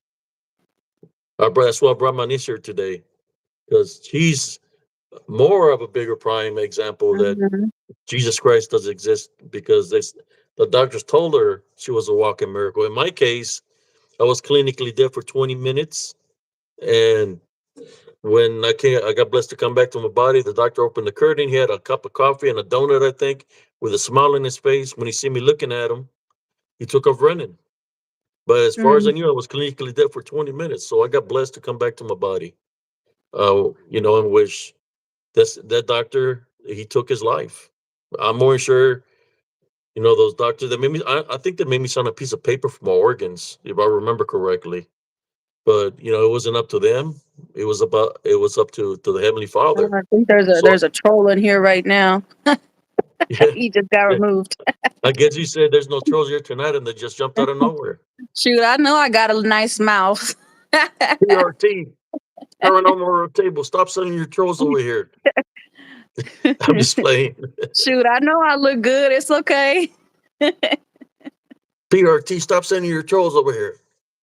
I'm just kidding. Somebody said, "Here we go." Yeah, I figured I'd go around the some time frame. PRT is going because I asked my niece what time you want to go do a live, Mm. and she said 10. I said, okay, let's do it at 10 o'clock because I know that I think your son has to go to school, right, or something like that. No, I've just been having him on Oh, that sleep schedule, and I don't, want him to, break, break it. because he's sensitive like me, where he could sense things. Because he's seen some stuff too, where he gets Oh, scared and stuff. And I've taught him, does he the does he prayer. t- I've does he taught tell him you the what he prayer. sees?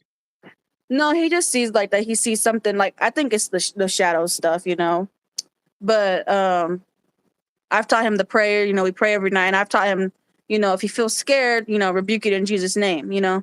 So he does that. That makes him feel better. But I didn't want him to like hear the stuff we're talking about. So Yeah, yeah, yeah. I didn't want to get too much into. I yeah. wanted to keep it on the perspective of the Heavenly Father does exist, and Oh yeah.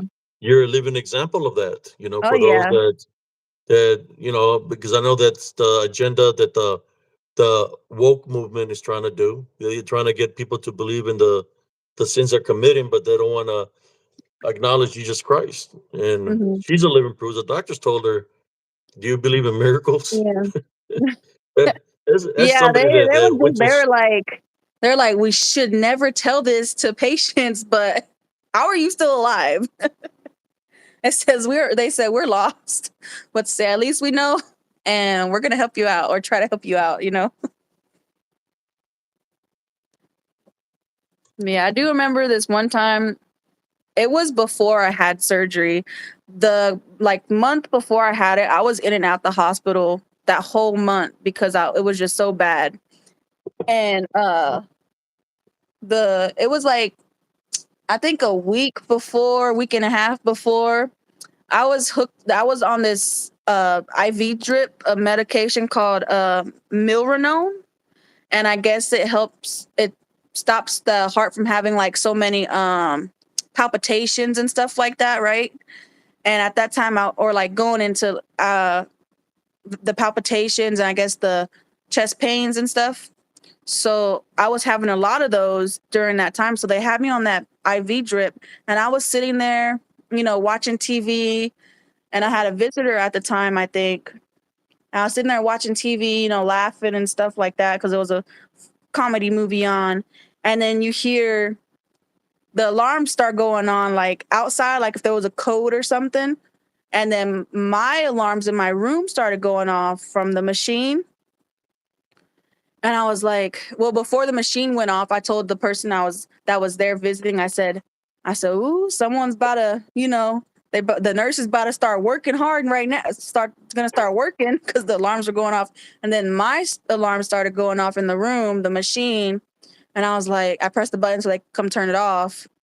But the whole group of nurses come rushing in, and I'm sitting up in the bed, watching the TV, and the whole group, like probably like 5 or 6 nurses, come rushing in with the paddle, with the freaking paddle things to to shock you or whatever. And they're like, all come in, and it's like they stopped like that and just looked at me like, they're like, "Are you okay? Are you okay?" I was like, "Yeah." And they said, "You're having really bad runs of VTech, where your heart goes really, really fast." So apparently my heart was beating really, really fast, and I was like having those Episodes. runs, yeah, those episodes. And they're like, "How are you not knocked out right now? How are you not? How are you conscious?" So they were surprised by that. So they took me off that drip immediately. That I was having that side effect from that medication they were giving. The medication. Yeah. So they took me off of that right away. And then I didn't have them real bad like how it was, but they were just like, "We came in here ready to bring you back to life." They were like, "We came in here ready to bring you back to life." Because a lot of the nurses were about my age, like a little bit older than me. So I was pretty cool with them. So they're like, "We came in here to bring you back to life, and you're sitting up here watching TV." I was like, "Oh Wow. no." So they really they were freaked out when they seen you just there watching TV. Seeing there's like a little echo. Can you hear me? Yeah, I can hear you. You sound like far away. I do. My phone's Can pretty you close. can you get out and come back? Yeah, do I press the X button? Yeah, on the link that I sent you. Okay.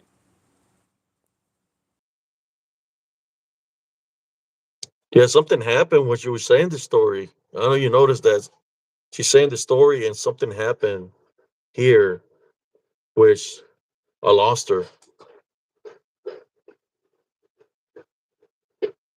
That's probably the social media, the woke movement. Don't want me to talking about the woke. They're not so awakened if they don't know that Jesus Christ exists. So here we go. Here she is.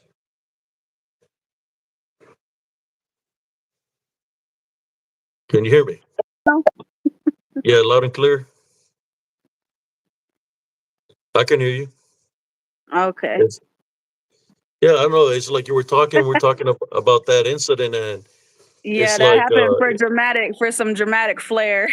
yeah, it just happened that way. And I'm Mhm. thinking it's because we talked about the woke movement, and it just, I guess the Mhm. YouTube woke movement put a stop to to her life feed. Oh, that's funny. Oops. And I say they're not that awoken if they don't understand that Jesus Christ does exist. But anyway, so much about those people. Let me see some of the comments here. Oh, they're making it in front of the corn of the cob.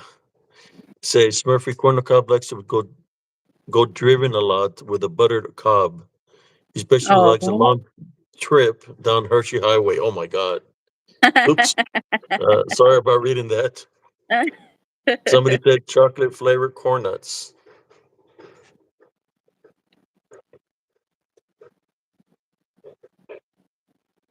Somebody says they say the demons are inside the AI. It says a friends troll God and then had a power outage on the same thing. Yep, they sure did have a power outage. They're it could be worse. They could have an earthquake or something in that nature or multitude that could happen in that, and it can still happen. It's only up to God's mercy, right? He is a merciful God. Mhm. He gives a lot of people chances. Yep. So we're talking about how the nurses were there ready to give you a jump start with Oh the yeah, they were paddles. ready for it. And they all just like stopped in their running, just stopped at the door and were like, they're like, "Well Uh, then." It seems like I'm a little bit taller today, brothers and sisters, because I got me a new little chair here. It's not the rocking chair that I sit low, so you see me higher now. It's pretty comfortable. I think the rocking chair was hurting my back. That after Mm, I do a live, my will have a certain injury on my L4 and well, it's a L1, L4. It was hurting, so but I mm. got me a new comfortable chair to sit on. Let me see.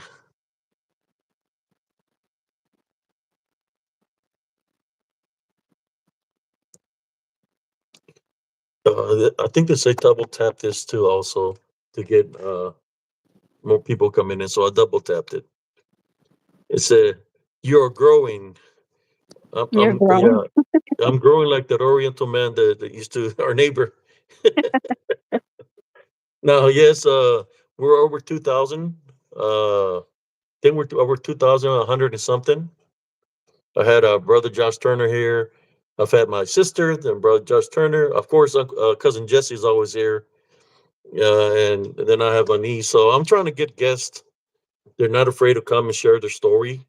I believe sharing is caring. And at the same time, it helps the individual that's sharing their story because it makes them want to not give up in life because there's people that care, people that are listening, hearing the wisdom and knowledge, and in which that's what everybody needs to know that there is people around us that love us, just like Jesus Mm, Christ loved us, that we are somebody, that Jesus Christ doesn't want us to give up. He blesses us in order for us to be able to continue to live.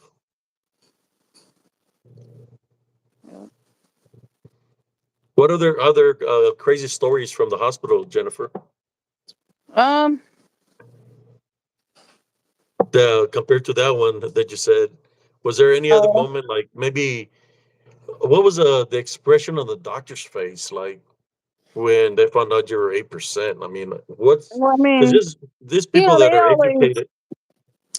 they always come in. Well, the very first cardiologist I had, he was a sweetheart. Like, the way I didn't wasn't with him for too long because he wound up going to a different hospital shortly after I was uh put with him.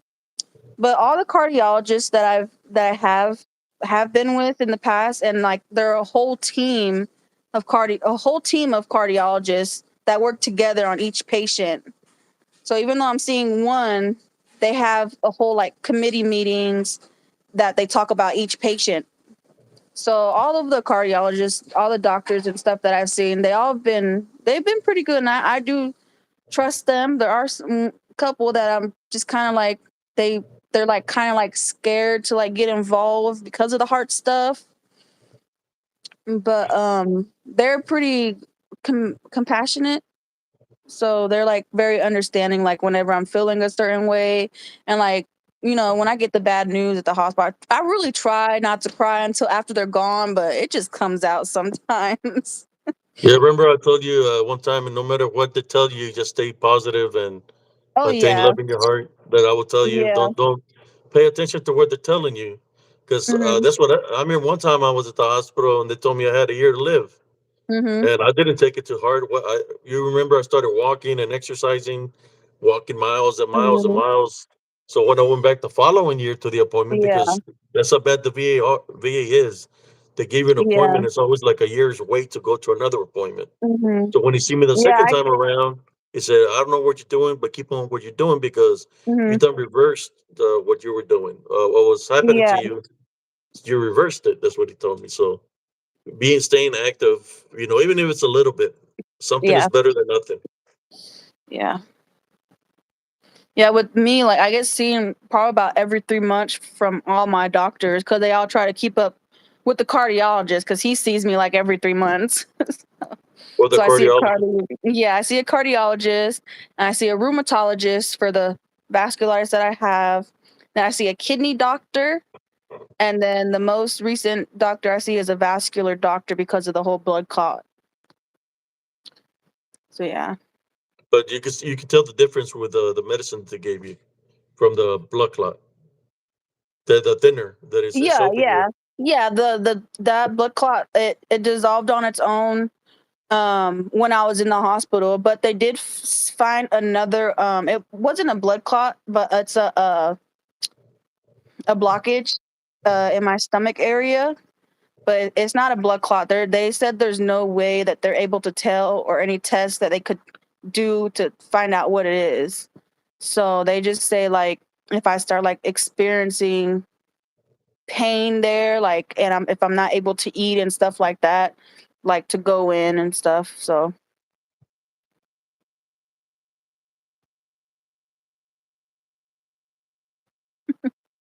Something said middle finger, a middle finger in your heart going like this. No, that's what happens all the time. When I go to the VA appointments, they always have something negative to say to me. Uh, instead of saying, "Good morning, Mr. CS, how you doing today?" The doctor looks at me and says, "You're still here?"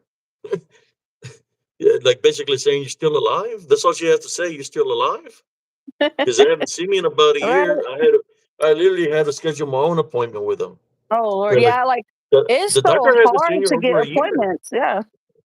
It's so hard to get appointments, and then especially if you're a certain race or certain weight, they all just blame it on the weight. I had this one surgeon because I was on the transplant list at one point, and there was this I had met one of the surgeons or whatever, and he was like telling me because he was telling me I probably weighed like this was when I first got sick, so I probably weighed like probably 180, 190, which I am aware that is bigger than the normal what I'm supposed to the BMI that I'm supposed to be at the time. So this dude, he was just such a jerk. He was like the way he said, "Well, if we do the surgery for you now, you're just going to trade in one illness for another." Because he said I was basically saying that I was fat and that if I get a new heart, that basically I'm gonna damage it all over again because I was fat. So I was like, I put a whole complaint on him. I was like, I don't like him. The way he was talking, you do not talk. Like I understand I'm overweight, but you don't talk to someone like that. Like the way he was talking, he was like, "You're trading another one illness in for another if you get this surgery." Yeah, there's Those are the some exact some words he said. rude doctors like that. Are Yeah, always the very ones showing me the rude. VA. I Very heard him rude. say to me, "If it doesn't look like a duck, walk like duck. It's not a duck." Nah, And then I look at him and said, "Then what kind of fucking duck is it?" it was That's what I probably a told him. goose. Okay, Probably a I kept goose. going, "Goose, goose, motherfucker, goose, goose." Yeah, I told him I told them that I didn't want him on my case at all. And if I saw him again, like if I were in the hospital and he would come by or whatever, I said, I don't want him here. I don't want him a part of my case at all. He needs to be removed from my room, this and that. He came in with a negative, with a Yeah. fucking with a freaking black shadow attached to him and shit. Which I understand. I make it clear to the doctors that I don't want anything sugar coated. I want all of it, like up front. The real part that I'm not older. I'm younger, and I know my case and my body and my illness and all that. I know it really well. Once I was diagnosed, I was up there doing all types of research to learn everything about it. So I always tell them like, don't try to sugarcoat anything or play it down. Tell me exactly how it is. Which I understand that, but the way he was saying it, it wasn't right. Very disrespectful. Yeah.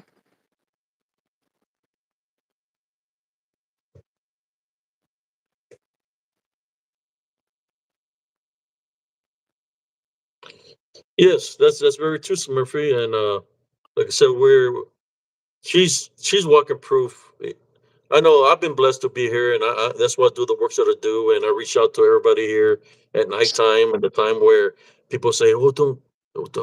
There's bad things that I'm not afraid. I know my niece is not afraid because Jesus Oh, Christ is with us. We're I not laugh afraid. at their faces when they try to mess with me. The spirits or shadows or whatever. When they try to mess with me, they come up and try to mess with my feet at night. I'm like, I always tell them, I say, I'm not messing with that stuff tonight. I'm going to bed. I'm tired. I just be, I don't pay attention to. I don't take it all. I know they're there and they're trying to like mess with you and your Always trying head to and find a stuff. But spiritual opening, yeah, but you don't give always. it that spiritual opening. Yeah, I don't at Because all. Yeah. the love of you have for you and your son, and for the Mhm. people that you love. That's right there is your protection, and through Jesus Christ, right? That's your protection right Mhm. there. Such as me, I have love for everybody. Yeah. Uh, for you all, for my son, because I was in the same boat as you. I was a single parent, if you remember, for the Mhm. longest time. But yes, it's a love foundation. That's why I always tell everybody here on Spiritual and Cryptid Encounters. Mhm. Always maintain a love foundation, no matter what you're going through. Yeah. Yeah. Cousin said he forced at him.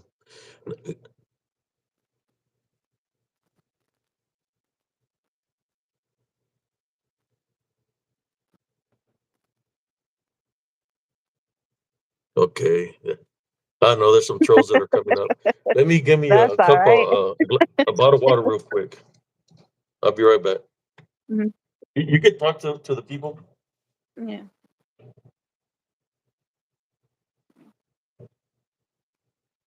Yeah, I've had a lot of experience in the hospitals and everything. I've been poked. So that's one thing that I still don't. I've had so much anxiety over is getting IVs. Like there was one time I had to get something called art line, which is I guess they put it in your wrist to take a better blood. What's it called? Blood pressure. And so I was trying to get that done. I still have scars on my wrist. They're very small, but they poked me like probably over 20 times and they couldn't get it. So my veins are really small, and that experience alone like traumatized me so much.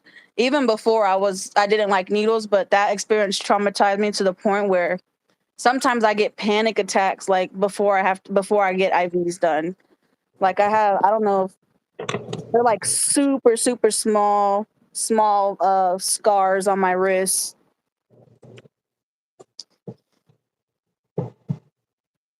You get panic attacks, Jenny.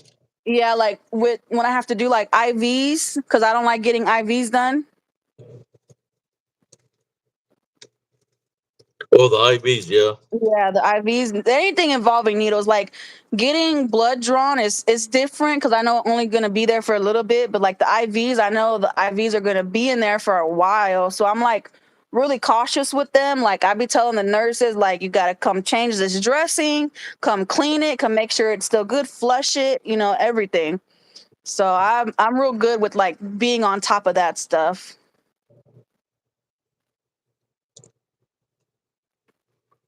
Bounty Hunting Bear says, "You're a very strong young lady." Yep. Uh, Yeah, art line. they weren't able to get the art line at all. They even like came in with like ultrasound little machine to try to do ultrasound guided, and my arteries were so because that art line has to go in one of your arteries in your wrist and your arm. My arteries were so small. He was like, "Your arteries are really small. They're like kid arteries. They look like children arteries." So they weren't able to get it at all. But like Wow. I was crying. I was alone. I was by myself when that So where did they happened. finally place it? They didn't place it at all. Well, they did actually, and then they didn't even use it. They didn't even use it not once. It was just there. I remember one time they stuck me 20 times on my left foot because they was trying to stick dye into the vein that I had the blood clot, but they couldn't get. Mm. They stuck me like 20 times, and they were putting ice everywhere they stuck me, and at the end they couldn't even stick me. And then I was like, you know what? Try it one more time. You got to stick me. You stuck me that 20 times already. I tell them no. I will tell them no. Like especially if I'm in the hospital for a long period of time. I know they have to do like the blood draws every morning or every however many times they have to do them. I was to a point. I told my mom was in there with me at one time. She was staying with me, and it was early in the morning, and the lady came in to draw my blood, and she got my mom got after me because I would tell the nurses no, not right now. She goes, Jenny, you can't tell them no. I said, yes, I can. It's my body. And my mom would get after me because I would tell the nurses no that I didn't want to get blood drawn. And there But was they have one, to. They have to. yeah, they have to. They would come back and do it, but I would tell them no because I would have bruises on both of my arms because my veins were so small, so there was only two spots they could go, and I have scar tissue on all over one on my right arm from where they would draw the blood and just IVs and stuff. But there was one time. It was early in the morning, and they were coming. This old lady came in. She looked freaky, man. I don't even know if she was an actual person or not, but she was this old lady. She couldn't. She poked me about 4 times on my arm, and she couldn't get it. She couldn't get to draw blood. She couldn't get it at all. So I go, "What are you gonna do now? You can't even get. You can't even. You can't get no spots." She goes, She said, "I'll probably try in between your toes." I What? said, "The hell you are! And I want a different lady in here to she try." said in between the toes. She said, "In What the between my hell? toes." I said, "If you try to go between my toes, I'm gonna kick you in the face. I want someone else." I never So heard then nobody stick anybody in between the toes. me neither. So she left. Another lady came in and she got it on the first try. Somebody says yes, I've had them. Not cool. I've had to have them in my jugular, in my Yeah, I neck. have done it in my neck before. I have little scars on my neck where I do Damn. the I get man, what are they called?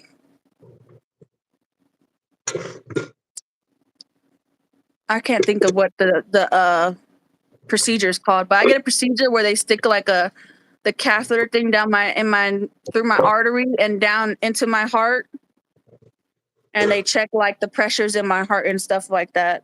Hmm. But yeah, the lady, but then I was like, "Mom, I ain't letting that chick," because my mom got after me. I said, "I'm not letting her stick it between my toes." You know what that old lady looked like? You know that movie it's like called Silent something with that old lady with the Silent Hill. puppets. The old lady with the puppet, and it Yeah, had yeah, like her yeah. name was like Mary Shaw or something like that. Mary She Shaw. looked like Yeah. Yes, she looked like that old lady from that movie with the deep in eyes and everything. She looked just like that lady trying to stick a needle in my toe between my toes. I said no. This is they call it a swan. She looked like a witch.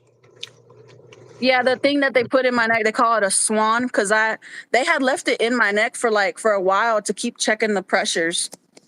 The first time I got it, it stayed in my neck for a while.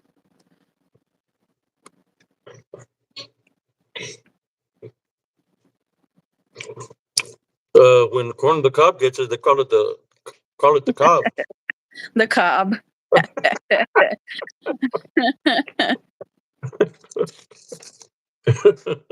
And they keep it in there for a week.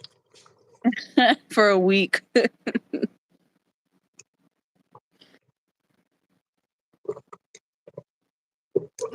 Corn the cob is a troll. Comes in here with so many fake accounts. It's crazy. You seen him before when he comes in here trolling me? Mhm.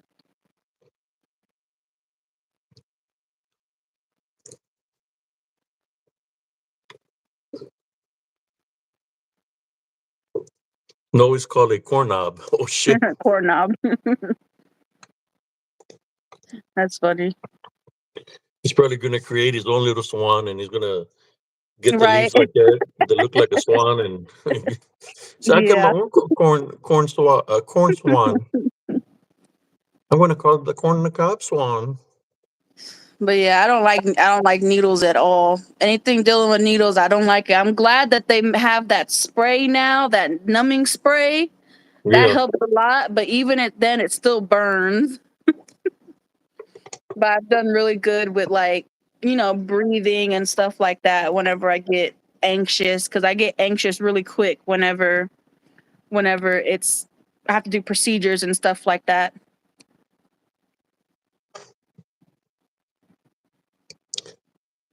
Don't even, how old are both of you? What does that have to do with what we're talking about?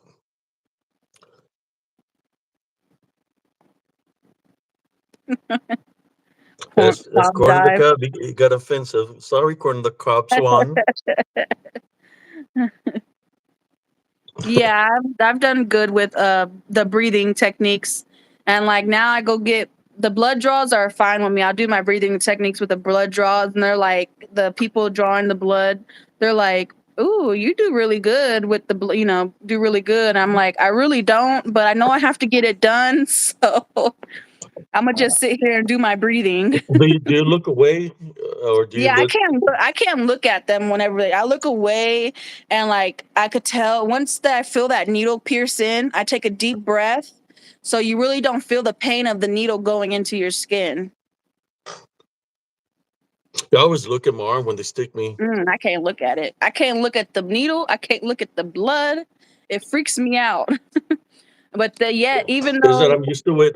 When I was in the military, we had a course called Combat Lifesaver Course, in which in each tank there's got to be at least one combat lifesaver. So Mhm, they would try to make it for the loader or the driver to be combat lifesavers, in which we had to go to a class and they would teach us everything dealing with combat, like mhm, maneuvers, breathing, everything dealing with that. And they had a in order for us to pass the course, they had to stick us with a needle. We had to do an IV. So I got the guy that I did the IV on him the first stick, and then the only way you can pass the course if you do a complete stick on him, and the person that's you're gonna be sticking does a mhm, complete stick on you. Well, I did it the first time on him, but then it took him mm. 6 times Oh my goodness. to get See, it I right can't. on me. So I was all my arm was all bandaged up but he passed the Yeah. course. I was even gonna let him not fail the course, so I had to let him stick me. And he was like, "Yeah, man, I feel sorry. Don't worry about it." And I'm like walking like this, you know. Mhm, But I was used to it, and the needles that we're using were like the big needles. It wasn't the little needles; it were the big, yeah. long needles. Yeah, I've gotten like a pick line done on my upper arm. Those needles are huge. Those hurt. I think that's the worst IV thing that I've gotten done is those pick lines. Even though it's ultrasound got it, that stuff hurts, man. Oh my goodness. I know which one you're talking Because about with all. it goes in your arm, and it's like, and it has a long like catheter thing too where Yeah, yeah, yeah. you gotta like hold your breath. If whenever they take it out, you gotta like hold your breath in when they take it out. I don't know why, but Damn, they're making fun of corn of the cup, Jenny. They say, "Okay, your turn to stick him," and it's got the corn and a little devil.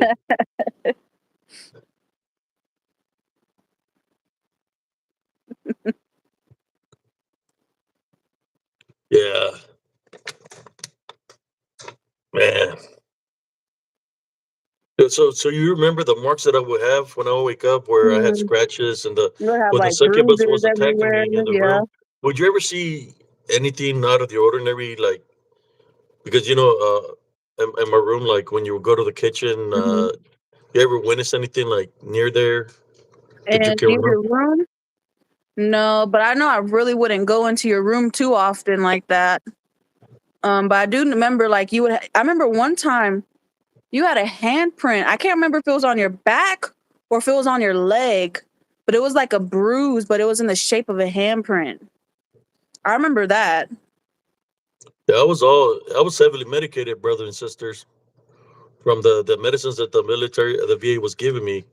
So it's kind of like it would have me like in a coma like state where I was like, well, it should have said like in a zombie like state where I can't Mhm. move. I'm just sitting like this. And I remember my son saying, "Dad, I'm hungry. Dad, I'm hungry." And hours passed by. And sometimes my sister would feed him because I couldn't I couldn't move because the medicines were so strong on me. I remember my brother-in-law would tell me, hey, the medicines are killing you." He would tell me, "You need to get off of them." I guess he would notice it too. Mhm. How the effects of it was happening to me. I finally got out of it. And once that happened, it's like I started becoming better. It changes your whole demeanor. Some of these medicines, brothers and sisters. I think what it is, It leaves the spiritual openings where you can get spiritually attacked.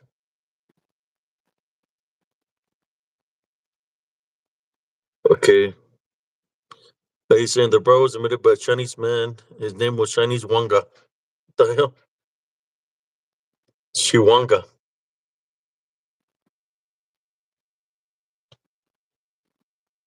Novocaine and rebuke it in Jesus Christ's name.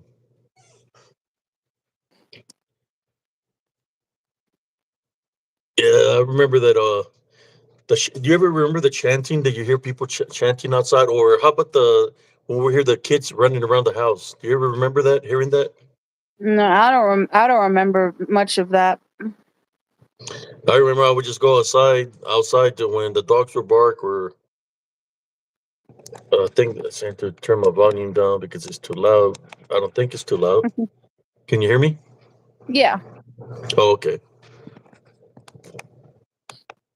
I, I turned it down some.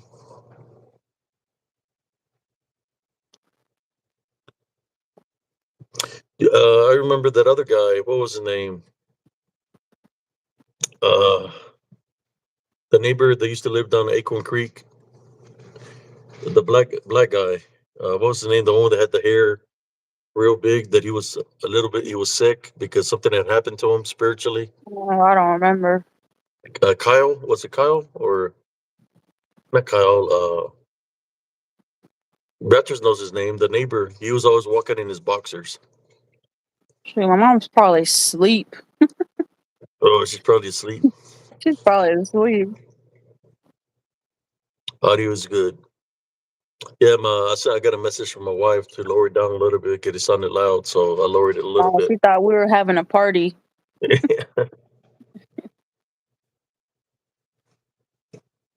Hold 'em boulders. He said, "There she is. She's awake." She said he forgot his name. What was his name? He was always laughing. He was going. He was always going like that. Uh, I think they said that he had gotten a hold of some bad drugs in Jamaica, so it messed up his mind, and he was always laughing like that. And I his don't hair was remember. all crazy. Sometimes he would, you could see like a unclean spirit enter him, and he Hmm. started acting crazy with his family and his brother and stuff like that. That they kicked him out of the house, and he was getting help from the government, and they just couldn't have him there. Yeah, Jen was too small to remember him. Well, there was one day that I met him. That I don't know where he lived, but we had already moved to Elms Grove, and I had the Lubies had shut down because of the killing spree that happened there. So I guess they were working on the Lubies. I had parked in a lot there. I don't know why I parked, but I parked there because I thought I seen them there, right? Going in between the building, there was like wood. So then I was there. Next thing you know, he's standing by my window, and I said, "Hey man, what's up? Remember me?" He's looking at me, and he says, "That if I can get him some cigarettes." So I go to the store, buy him some cigarettes. Next thing you know, he just start going crazy on me, start going off of me, and I could tell that there was an unclean spirit in him, and he was just talking crazy. I just tried to pray for him, and he just went back into the crack of the building. I Mhm. don't know what I heard. You got in trouble with the law and they sent him to prison or to a mental institution. I just remember Kevon. I think his name was Kevon. Yvonne. I don't remember him. Kevon. That's his name, right, Beatrice? Kevon. That was his name was, but he needed a lot of spiritual help. But they said that it was some kind of drug that they gave him in where he comes from in Hades Mhm. or Jamaica that it messed him Mhm. up. Name was Kevon. I do remember there was one time, it wasn't in a trailer house or anything, but one time we had went out, me and my son and his grandma, we went out to go get some ice cream cones one night, and we're in the Dairy Queen drive-through, and you know how there's that little plaza next to it, the Dairy Queen in Harker Yeah, Heights. And there was this dude, this guy. He was just walking back and forth. You could tell he was talking to himself, but he was like yelling. You could tell he was talking to himself. But I just got like, I got this real like this bad vibe. Like that was maybe that there was like something spiritual going on with him.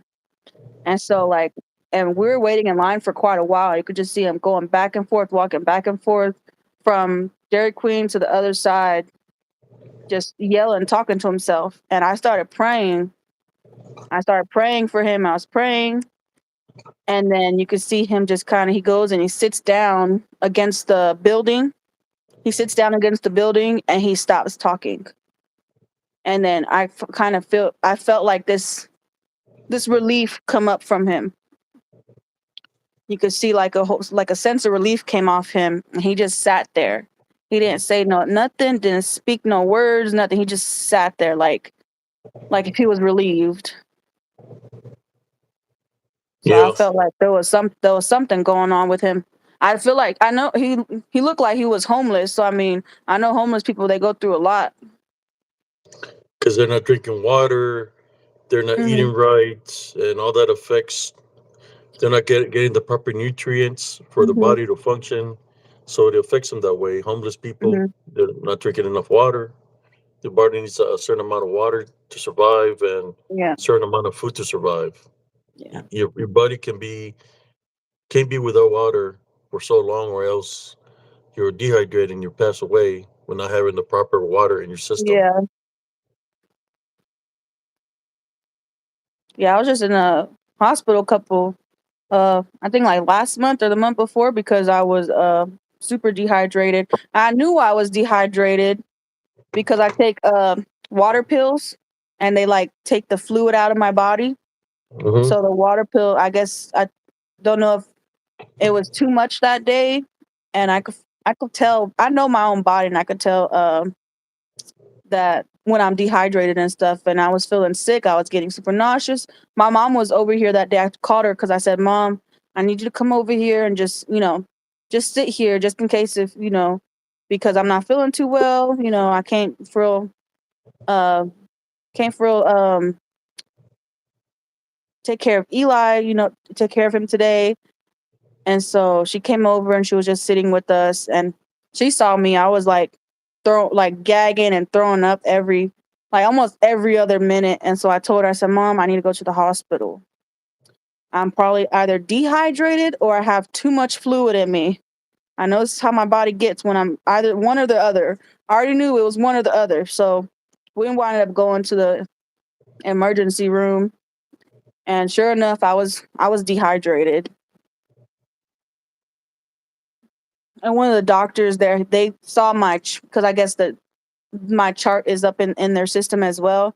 So one of the doctors came in. He goes, "So how did you get these, heart issues and stuff like that?" And I was telling him, and he goes, "You haven't done any drugs at all in your life? What the hell? I know a lot of people your age are starting to have heart issues because y'all doing drugs." I said,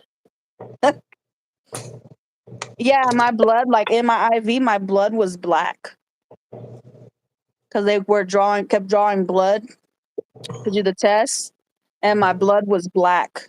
It had no oxygen in it."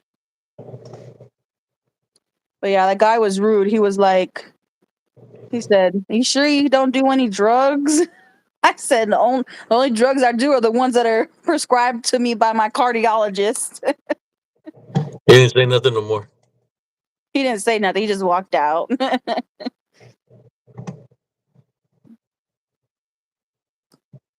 Yeah, and I know because like you know how like when you go into the emergency room, they don't let you drink anything or eat anything because they do those initial blood tests or whatever.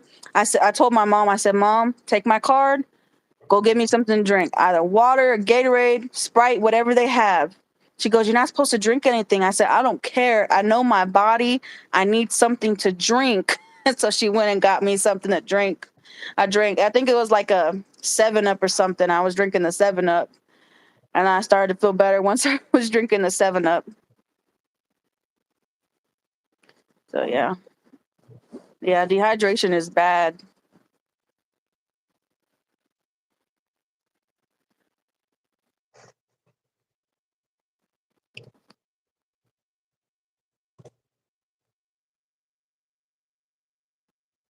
Yeah, I've seen some weird stuff. That I'm a single father, raising my son. The weirdest thing that happened to me with my son. Well, I had a couple, but one that stood out the most was, the mall in Killeen. They Hmm. had the Anheuser Budweiser horses. What are they called? Uh, the Budweiser horses, Anheuser or Anheuser. Oh yeah, the horses. No, Clydesdale, right? Those Mm-hmm. big horses for Budweiser. They had them there by the mall towards the JCPenney Sears area. Hmm. So we we was me and Junior. I took in Junior. He was like 5 years old, and we were checking him out, and they had the models there with them and everything. So Junior was checking the Clydesdales, and I was checking out the models. I'm just playing. Uh, so we're there, right? And then it's all right, amigo. Let's walk this way. Let other people have a chance seeing them. So we're just standing there and we're just looking from a distance. And there's this car that pulls up. There's this lady. The driver gets off and she goes into the back seat and just go to the trunk, pulls out a wheelchair, and it goes to the back seat. And there's this old lady that gets in the on the wheelchair, so she's pushing the whole lady. They come around through the front, and I thought they were going to the where the Budweiser Clydesdales are. She came around, and she came straight directly to Junior, and Junior standing in front of me. Then Junior just goes behind me, like, and he's looking at her from behind me like that. And the old lady tells Junior, she says, "Do you remember me?" And I'm listening. She thinks I don't listening to what's going on. Said, "Do you remember me?" It's telling Junior if she remembers him, and it's like she's like basically trying to say like she's come some kind of witch or something, right? So I'm just Hmm. standing still. I'm not saying nothing. I'm just seeing everything that's happening, but I'm not moving. I'm just trying to see what this is about. And Hmm. then she looks at Junior and she's like, "You don't remember the times you used to go visit me?" Telling Junior this, right? What? And and then I said to the lady, I said, "He's protected. I'm his father, and he's protected through Jesus Christ." And I said, "I type out and rebuke in Jesus Christ's name." When I said that to the lady, both of the ladies just turned around and walked away from me, got in their vehicle, and they took off. That was like the Wow. strangest thing ever. Because you Yeah. figure there's like 60, 70 people checking Hmm. out that client because they came to people were coming from everywhere to see him, and this lady gets off and comes directly to Junior when he was like 5 years old, and Junior, it's like he knew something about her because he got behind me. So it's kind of like those things that you have to pay attention to with your son. Like Hmm. if somebody approaches him some kind of way or they try to touch him, Yeah. and you don't know who they are, don't let them touch him. Oh yeah. And No, just he's super attached to me. Like he doesn't go. The only place he'll go without me is school. Like if like say if his his dad comes to come see him or whatever, he doesn't want to go with his dad on his own. He always wants me to go with him. And he'll follow me and watch me in the bathroom, use the restroom. So yeah, he's super attached. If I have appointments that he's not able to go to with me, he'll sit there and just call me over and over and over again. So yeah. I don't let he knows he could see he senses stuff like that too, like me, I think. He's very observant.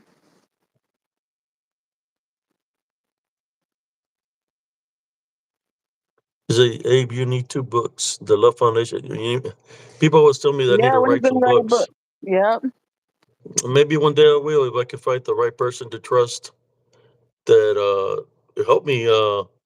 I can they can help me write the book. Somebody that's a English major or something. That they can help me write the book. Hmm. That would be a blessing. But there was one person that was trying to do that, and guess who that person was?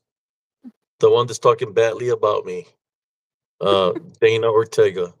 She was trying to steal my wisdom and knowledge, and then she's Oh very wow. wicked. And she was trying to convince me to write these books, and that she would help me because she was like a English major and all this stuff. And I Mm. found out that she's really the enemy, my enemy, Oh wow. because she said bad things about me, has made fun of me being in the military, and just said a lot of wicked things. That's why it's like, uh, when the time is right, I'll write it. I'm more sure the Heavenly Father put somebody in my past, and I just felt that she wasn't the one. That's why I never agreed to her trying to help me in any kind of way, shape, or Hmm. form.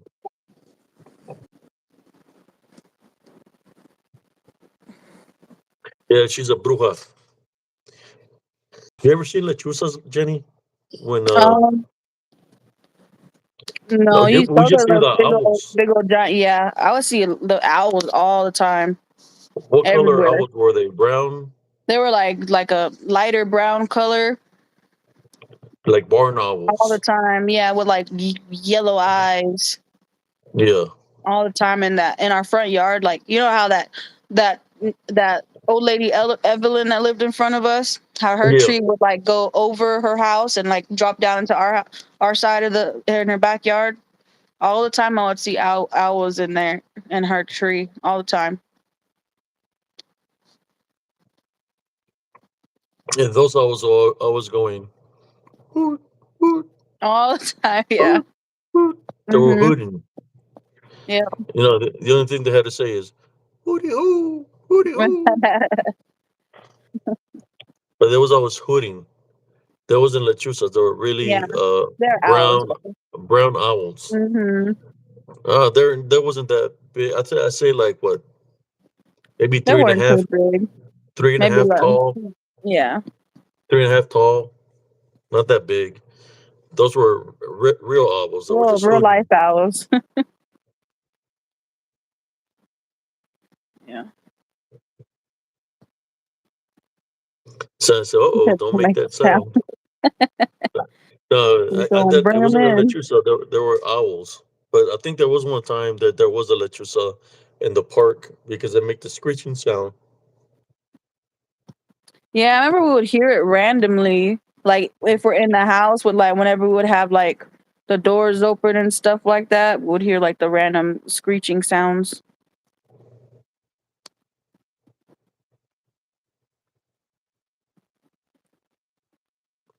Yeah. Oh, there was this one time here. Uh, me and Stephanie, we stayed up late, and we were like we're going to bed. I was in bed, and Stephanie's room, her room is closer to the front door, and we heard this not. It was like probably like 2 o'clock in the morning. It was on a weekend, and like the people next door, they're Hispanics, and they like have barbecues and stuff like that, and they party on the weekends. And we thought it was one of them, but we heard the banging on the front door, our front door, boom, boom, boom, 3 times. Three And she times. goes 3 times, exactly 3 times. And she comes and she looks out because there's like a little window, but I think we had the light was off at the time. The front porch light was off, and so she looks out. She don't really see nothing, but she didn't go up to the door, but she like stood up here, like in front of it, but not all the way in front of it. And she goes, "Who is it? Who is it?" And no one answered. And she goes, "We don't." She goes, "I'm calling the cops. Like I got my gun, this and that." She doesn't own a gun, but she was just saying. But there was no one. There was no one there. Nobody. No one there at all. We didn't open the door or nothing, but there was nobody there at all. No answer. No nothing. So yeah, and then we went to sleep. We like Yeah, three knocks. Three yeah, it was knocks is not three. a good thing. It was When they knock three, banging, but when they it knock 3 times. what happened out of nowhere, and then nothing else happened after that. Nothing at all. So we thought maybe it was like someone from next door messing around or whatever. Then there was another night they knocked again, but it was somebody, and they said that they were looking for a phone. that they dropped their phone outside if we saw their phone. And it What was the like heck? it wasn't too late out late. It was like maybe 8 o'clock in the evening. She was like, nope. She didn't answer the door, but she was like, no, no phone. We don't even go outside. We stay inside all day. We stay inside all day and stuff. So that was weird too. Yeah, sometimes people do that. They go knock on your door, ring your Yeah, doorbell. So if you don't answer, they try to break in. yeah. And there's a lot of break-ins and stuff over here, like in the cars and stuff. Y'all got like cameras and stuff, like to keep an No, eye. we don't have cameras or nothing, but we keep our doors locked and all that. So the lights on, light at least the outside light is always on, and one light out here is always on. But yeah, that other one was just weird because I even told her, I said, them three knocks are not good. I said, Yeah, we'll see what happens. That's not a good sign. We'll see what happens. And then nothing happened. it's Nothing like happened, but three knocks is something it's like a warning. Yeah. demonic, demonic, Yeah. making fun of the Trinity, the Father, the Son, and the Holy Spirit. Yeah. Or if you get three scratches, that's like a Hmm. mark, demonic Yeah. tappings, knockings, or bangings that of Yeah. threes. Anything dealing of threes is not good. Hmm.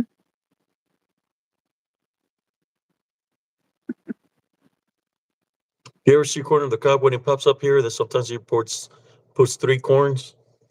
It's not a good thing. Hmm. Three corns.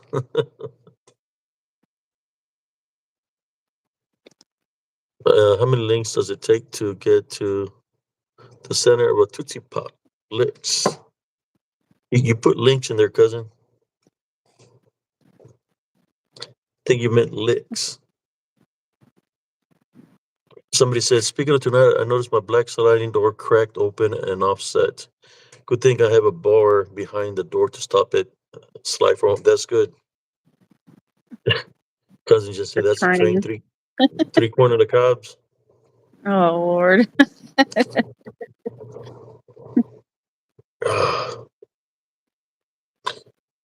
Yeah, we have some crazy stuff happen to me all the time.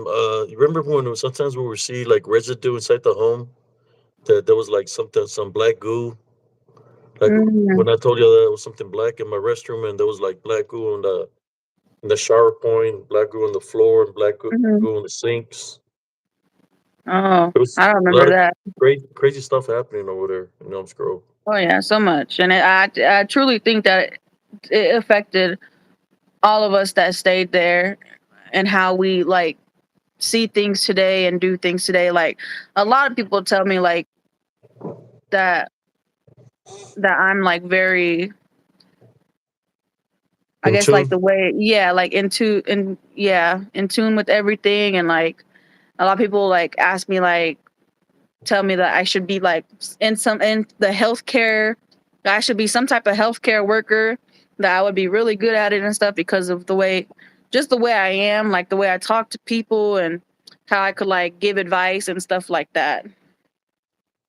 Your mom says I would always see white smoke, Not white smoke. like a mist. I would see that all the time in the kitchen. White, like a white mist or like a white, yeah, smoke or disembodied, Hmm. and it's standing in the kitchen, by the kitchen or by the refrigerator.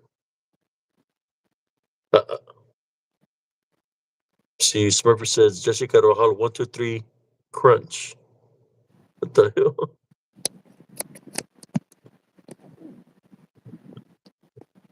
She said she used to see the smoke rising, but inside the mirrors in the kitchen. Yeah, that's what I would see. This white smoke, or it looked like some kind of spirits in the kitchen. Well, that's where a lot of activity would happen. I remember there was one night that I was doing laundry, and the laundry room was right by my door. So I stepped out to go check my laundry because it was in the dryer. And when I went into the laundry room, on top of the dryer was some kind of creature I never seen before. I've seen weasels. I've seen, not unless it was a mole. but whatever it was, it looked like he had hands of a man, feet of a man, but the body was animal like and it was small, like around this tall, probably like around this tall, and he had his hair combed to the side. He said his hair combed to the side, and he was looking at me, and I could see the face of like a man, and he gave me a little smile. But he didn't know that I had the bat right by the door. I had always kept my aluminum bat by the door, so I came out swinging with that bat. I tried to hit it, and I dented the dryer, and it jumped and went in and went through the side of the wall where the hoses. It went through there. It did have a like a little tail to it too, but I know it was no possum. Some people they said that was probably a what do you call it? A familiar or a there's another name like a pugwy or something like that. All I know, it looked human, had human like features, and it kind of like freaked the hell out of me when I seen it. It could have been a possible shapeshifter, but it was in the kitchen. There was one time that everybody was asleep. It was during Christmas. Ernie was staying with us with his son. And when I come out of the room, because we were playing video games, me, my son, and my nephew Gaio, we were playing video games, and the alarm started going off. I say, "Hey, let's go see what's going on." And Gaio opens the door, and there's a flame, a fire right there by the on the couch. And on the couch, my Mm. son's my nephew's son is late asleep by the couch, and there's a big flame that's like around because we had the chimney on. The flame was like around 8 foot high, 9 foot high. I start smashing it and putting it out, and I just don't know how it happened. I think maybe something happened from the wood. It jumped to the sofa, but we turned off the flame. How it happened, I don't know. Yeah, And I know. Whenever we'd have that fireplace on, the wood chips would always pop out of it pretty far.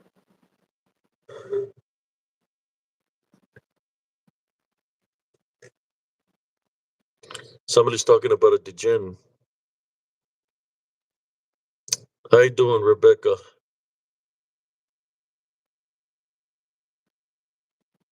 But I managed to shut it off.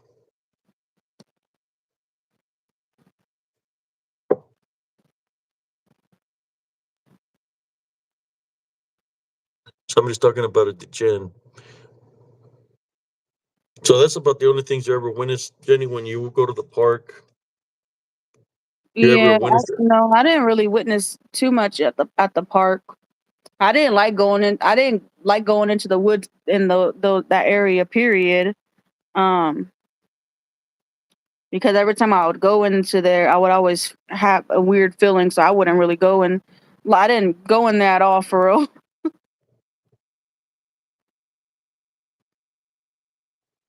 That's a trail we were cut to go to the store. Hmm. That trail, yeah, to go to the Dollar Tree. How about any other things that you witness? Anything up in the air like UFOs or remember There was there the was times one that I time. would call you also? Yeah, go ahead. There was one time. You know how over here where we're at, I think there's a there. You know how there was that little airfield out there Yeah, where people that airport. would. I don't know if they would like the military would use it or what. But I remember that I think the military they were practicing, and you know how sometimes they go by twos and by threes, like do the formation. Maneuvers There was and the one like shoppers. yeah, the formations or whatever, and I saw they were doing them. Right, I was looking up at the sky and they were doing them, and this was during daytime. And there was one, it was just there. It wasn't moving. It wasn't moving with the format. It was just still in a spot, one spot, and it wasn't a helicopter. It wasn't a regular plane or something. It was something, and it would move in weird patterns, not like how the rest of them were moving. But I think that's the only thing that time that I remember seeing like anything like UFO like. I think one time I called your mom out when I seen this pyramid like thing that was up Hmm. in the air right above us, and you had a beacon up on top. You know how the on the dollar sign, it's got the eye where there was like something like Mhm. a there's like a beacon, and it was sending a magnetic field Mhm. down the you could see the pyramid like shaped aircraft, and then it would disappear. You couldn't see it. Then when the beacon would go off, you would see the pyramid like uh s- Mhm. aircraft up in the air, and it would radiate all the way down, and then it would disappear. And then when the beacon would go off, you could see it. It's kind of like the beacon Mhm. was go when it would go off, it would show it, but when it would Yeah. stop, it would disappear. Mhm. And I remember seeing little red uh aircrafts coming out of it. They were flying around. There was like 3 or 4 of them. They're flying around, and then they'll go back into Mhm. that ship. Yeah. I think one time I was going to try to call the news to let them know what I was witnessing, but like man, they already think I'm crazy. They're probably going to think I'm even more crazier, you know. And but yeah, I witnessed that. Mhm. It looked like a literally like a pyramid. You know, makes you wonder if the pyramids were formed because not. I'm not saying because of a UFO, Mhm. but something that has the ability To to do. Yeah. mimic a Mhm. UFO and to have some kind of energy to show a light. And you see other this. I think the little red lights that I was seeing Mhm. were, to me, I seen red orbs, which would be demonic. Mhm. But I didn't want to say too much about all that. I just remember having those experiences there because we did have an Embark tower that was right by the park. For Embark is a big tower that was there, so that could have caused a lot of activity. Then, of course, the limestone off the creek, limestone gives out a lot of energy, which there's a lot of paranormal activity also. And to my understanding, it might have been native Indian burial ground where we were staying at. Mhm. Then that's even going to rise up the activity there. That's what Yeah. I think we're seeing all these things that we're witnessing. Somebody says you can what? Let me take off my glasses. You can sit and watch the Pasha escorts and middle guests come up from Cali, north past Vegas. Mhm. I know you're getting tired, Jenny, or you're good. Are you good? Oh You're yeah, it's getting getting tired. kind of late, but yeah. Uh, in saying that, I'm going to take a little break. If there's anything else you want to say to the viewers, Jenny. Uh, it was good talking with y'all. A nice conversation. Yeah, I don't mind coming on again. If y'all want, if y'all want.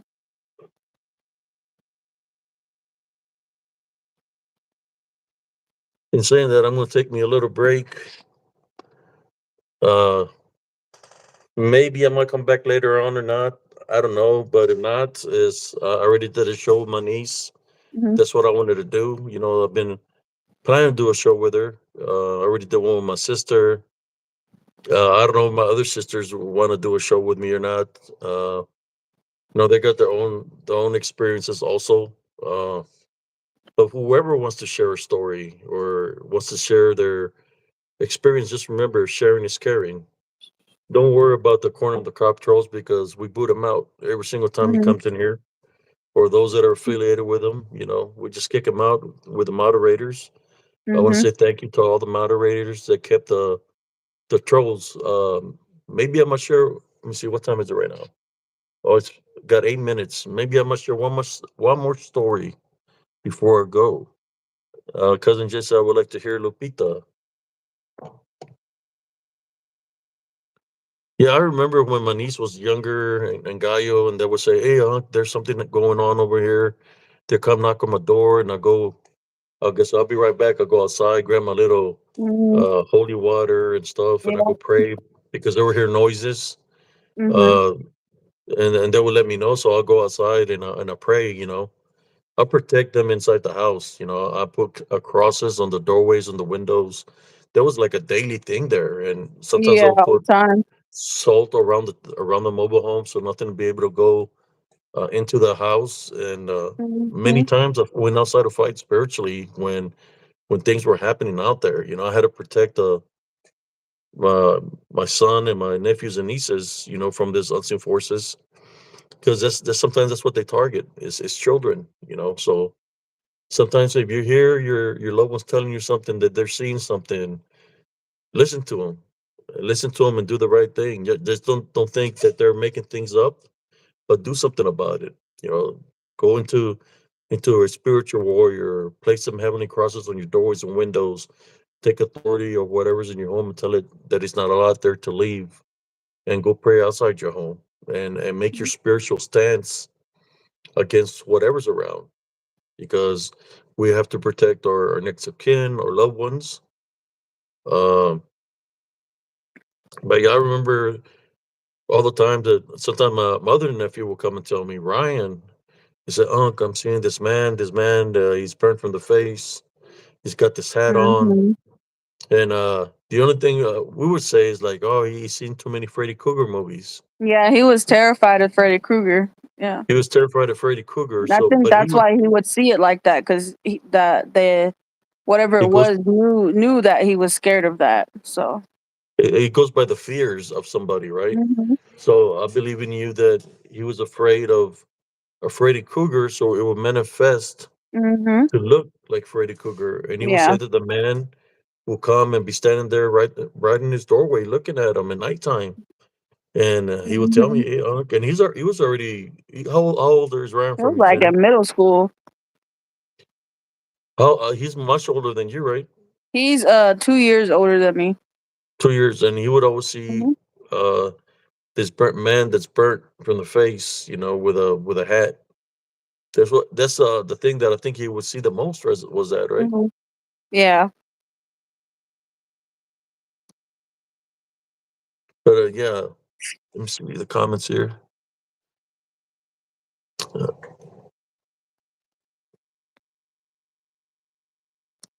but I know my niece is getting tired. I'm gonna probably sign off on this one, and if I decide to come on, it'll be a little bit later on. I'm gonna take a little break. I want to say thank you for tuning in and listening to my niece's story of how she is a walking miracle, and she's blessed to be here in this alive amongst us. And the only thing I can say is always Maternal Love Foundation, and place Jesus Christ first, no matter what you're going Yep. through. Call upon Him in prayer, and He will assist you spiritually. Yep. Your mom said it's past my bedtime.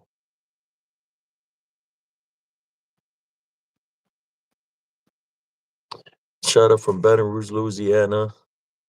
Thank you for sharing. In saying that, you got any final words to the audience, Jennifer? Just want to say thank y'all for being just welcoming. Y'all makes got some good comments going. Got some good talks in the comments. But I might try to come back maybe in an hour. If not, I'll see you tomorrow evening. In saying that, thank you, Jenny, for being here Mhm. tonight. Yep. And thank you to all the viewers that were here tonight on Spiritual Encrypted Encounters. Till next time, everybody have a beautiful, blessed evening. Peace out, everybody. Peace out.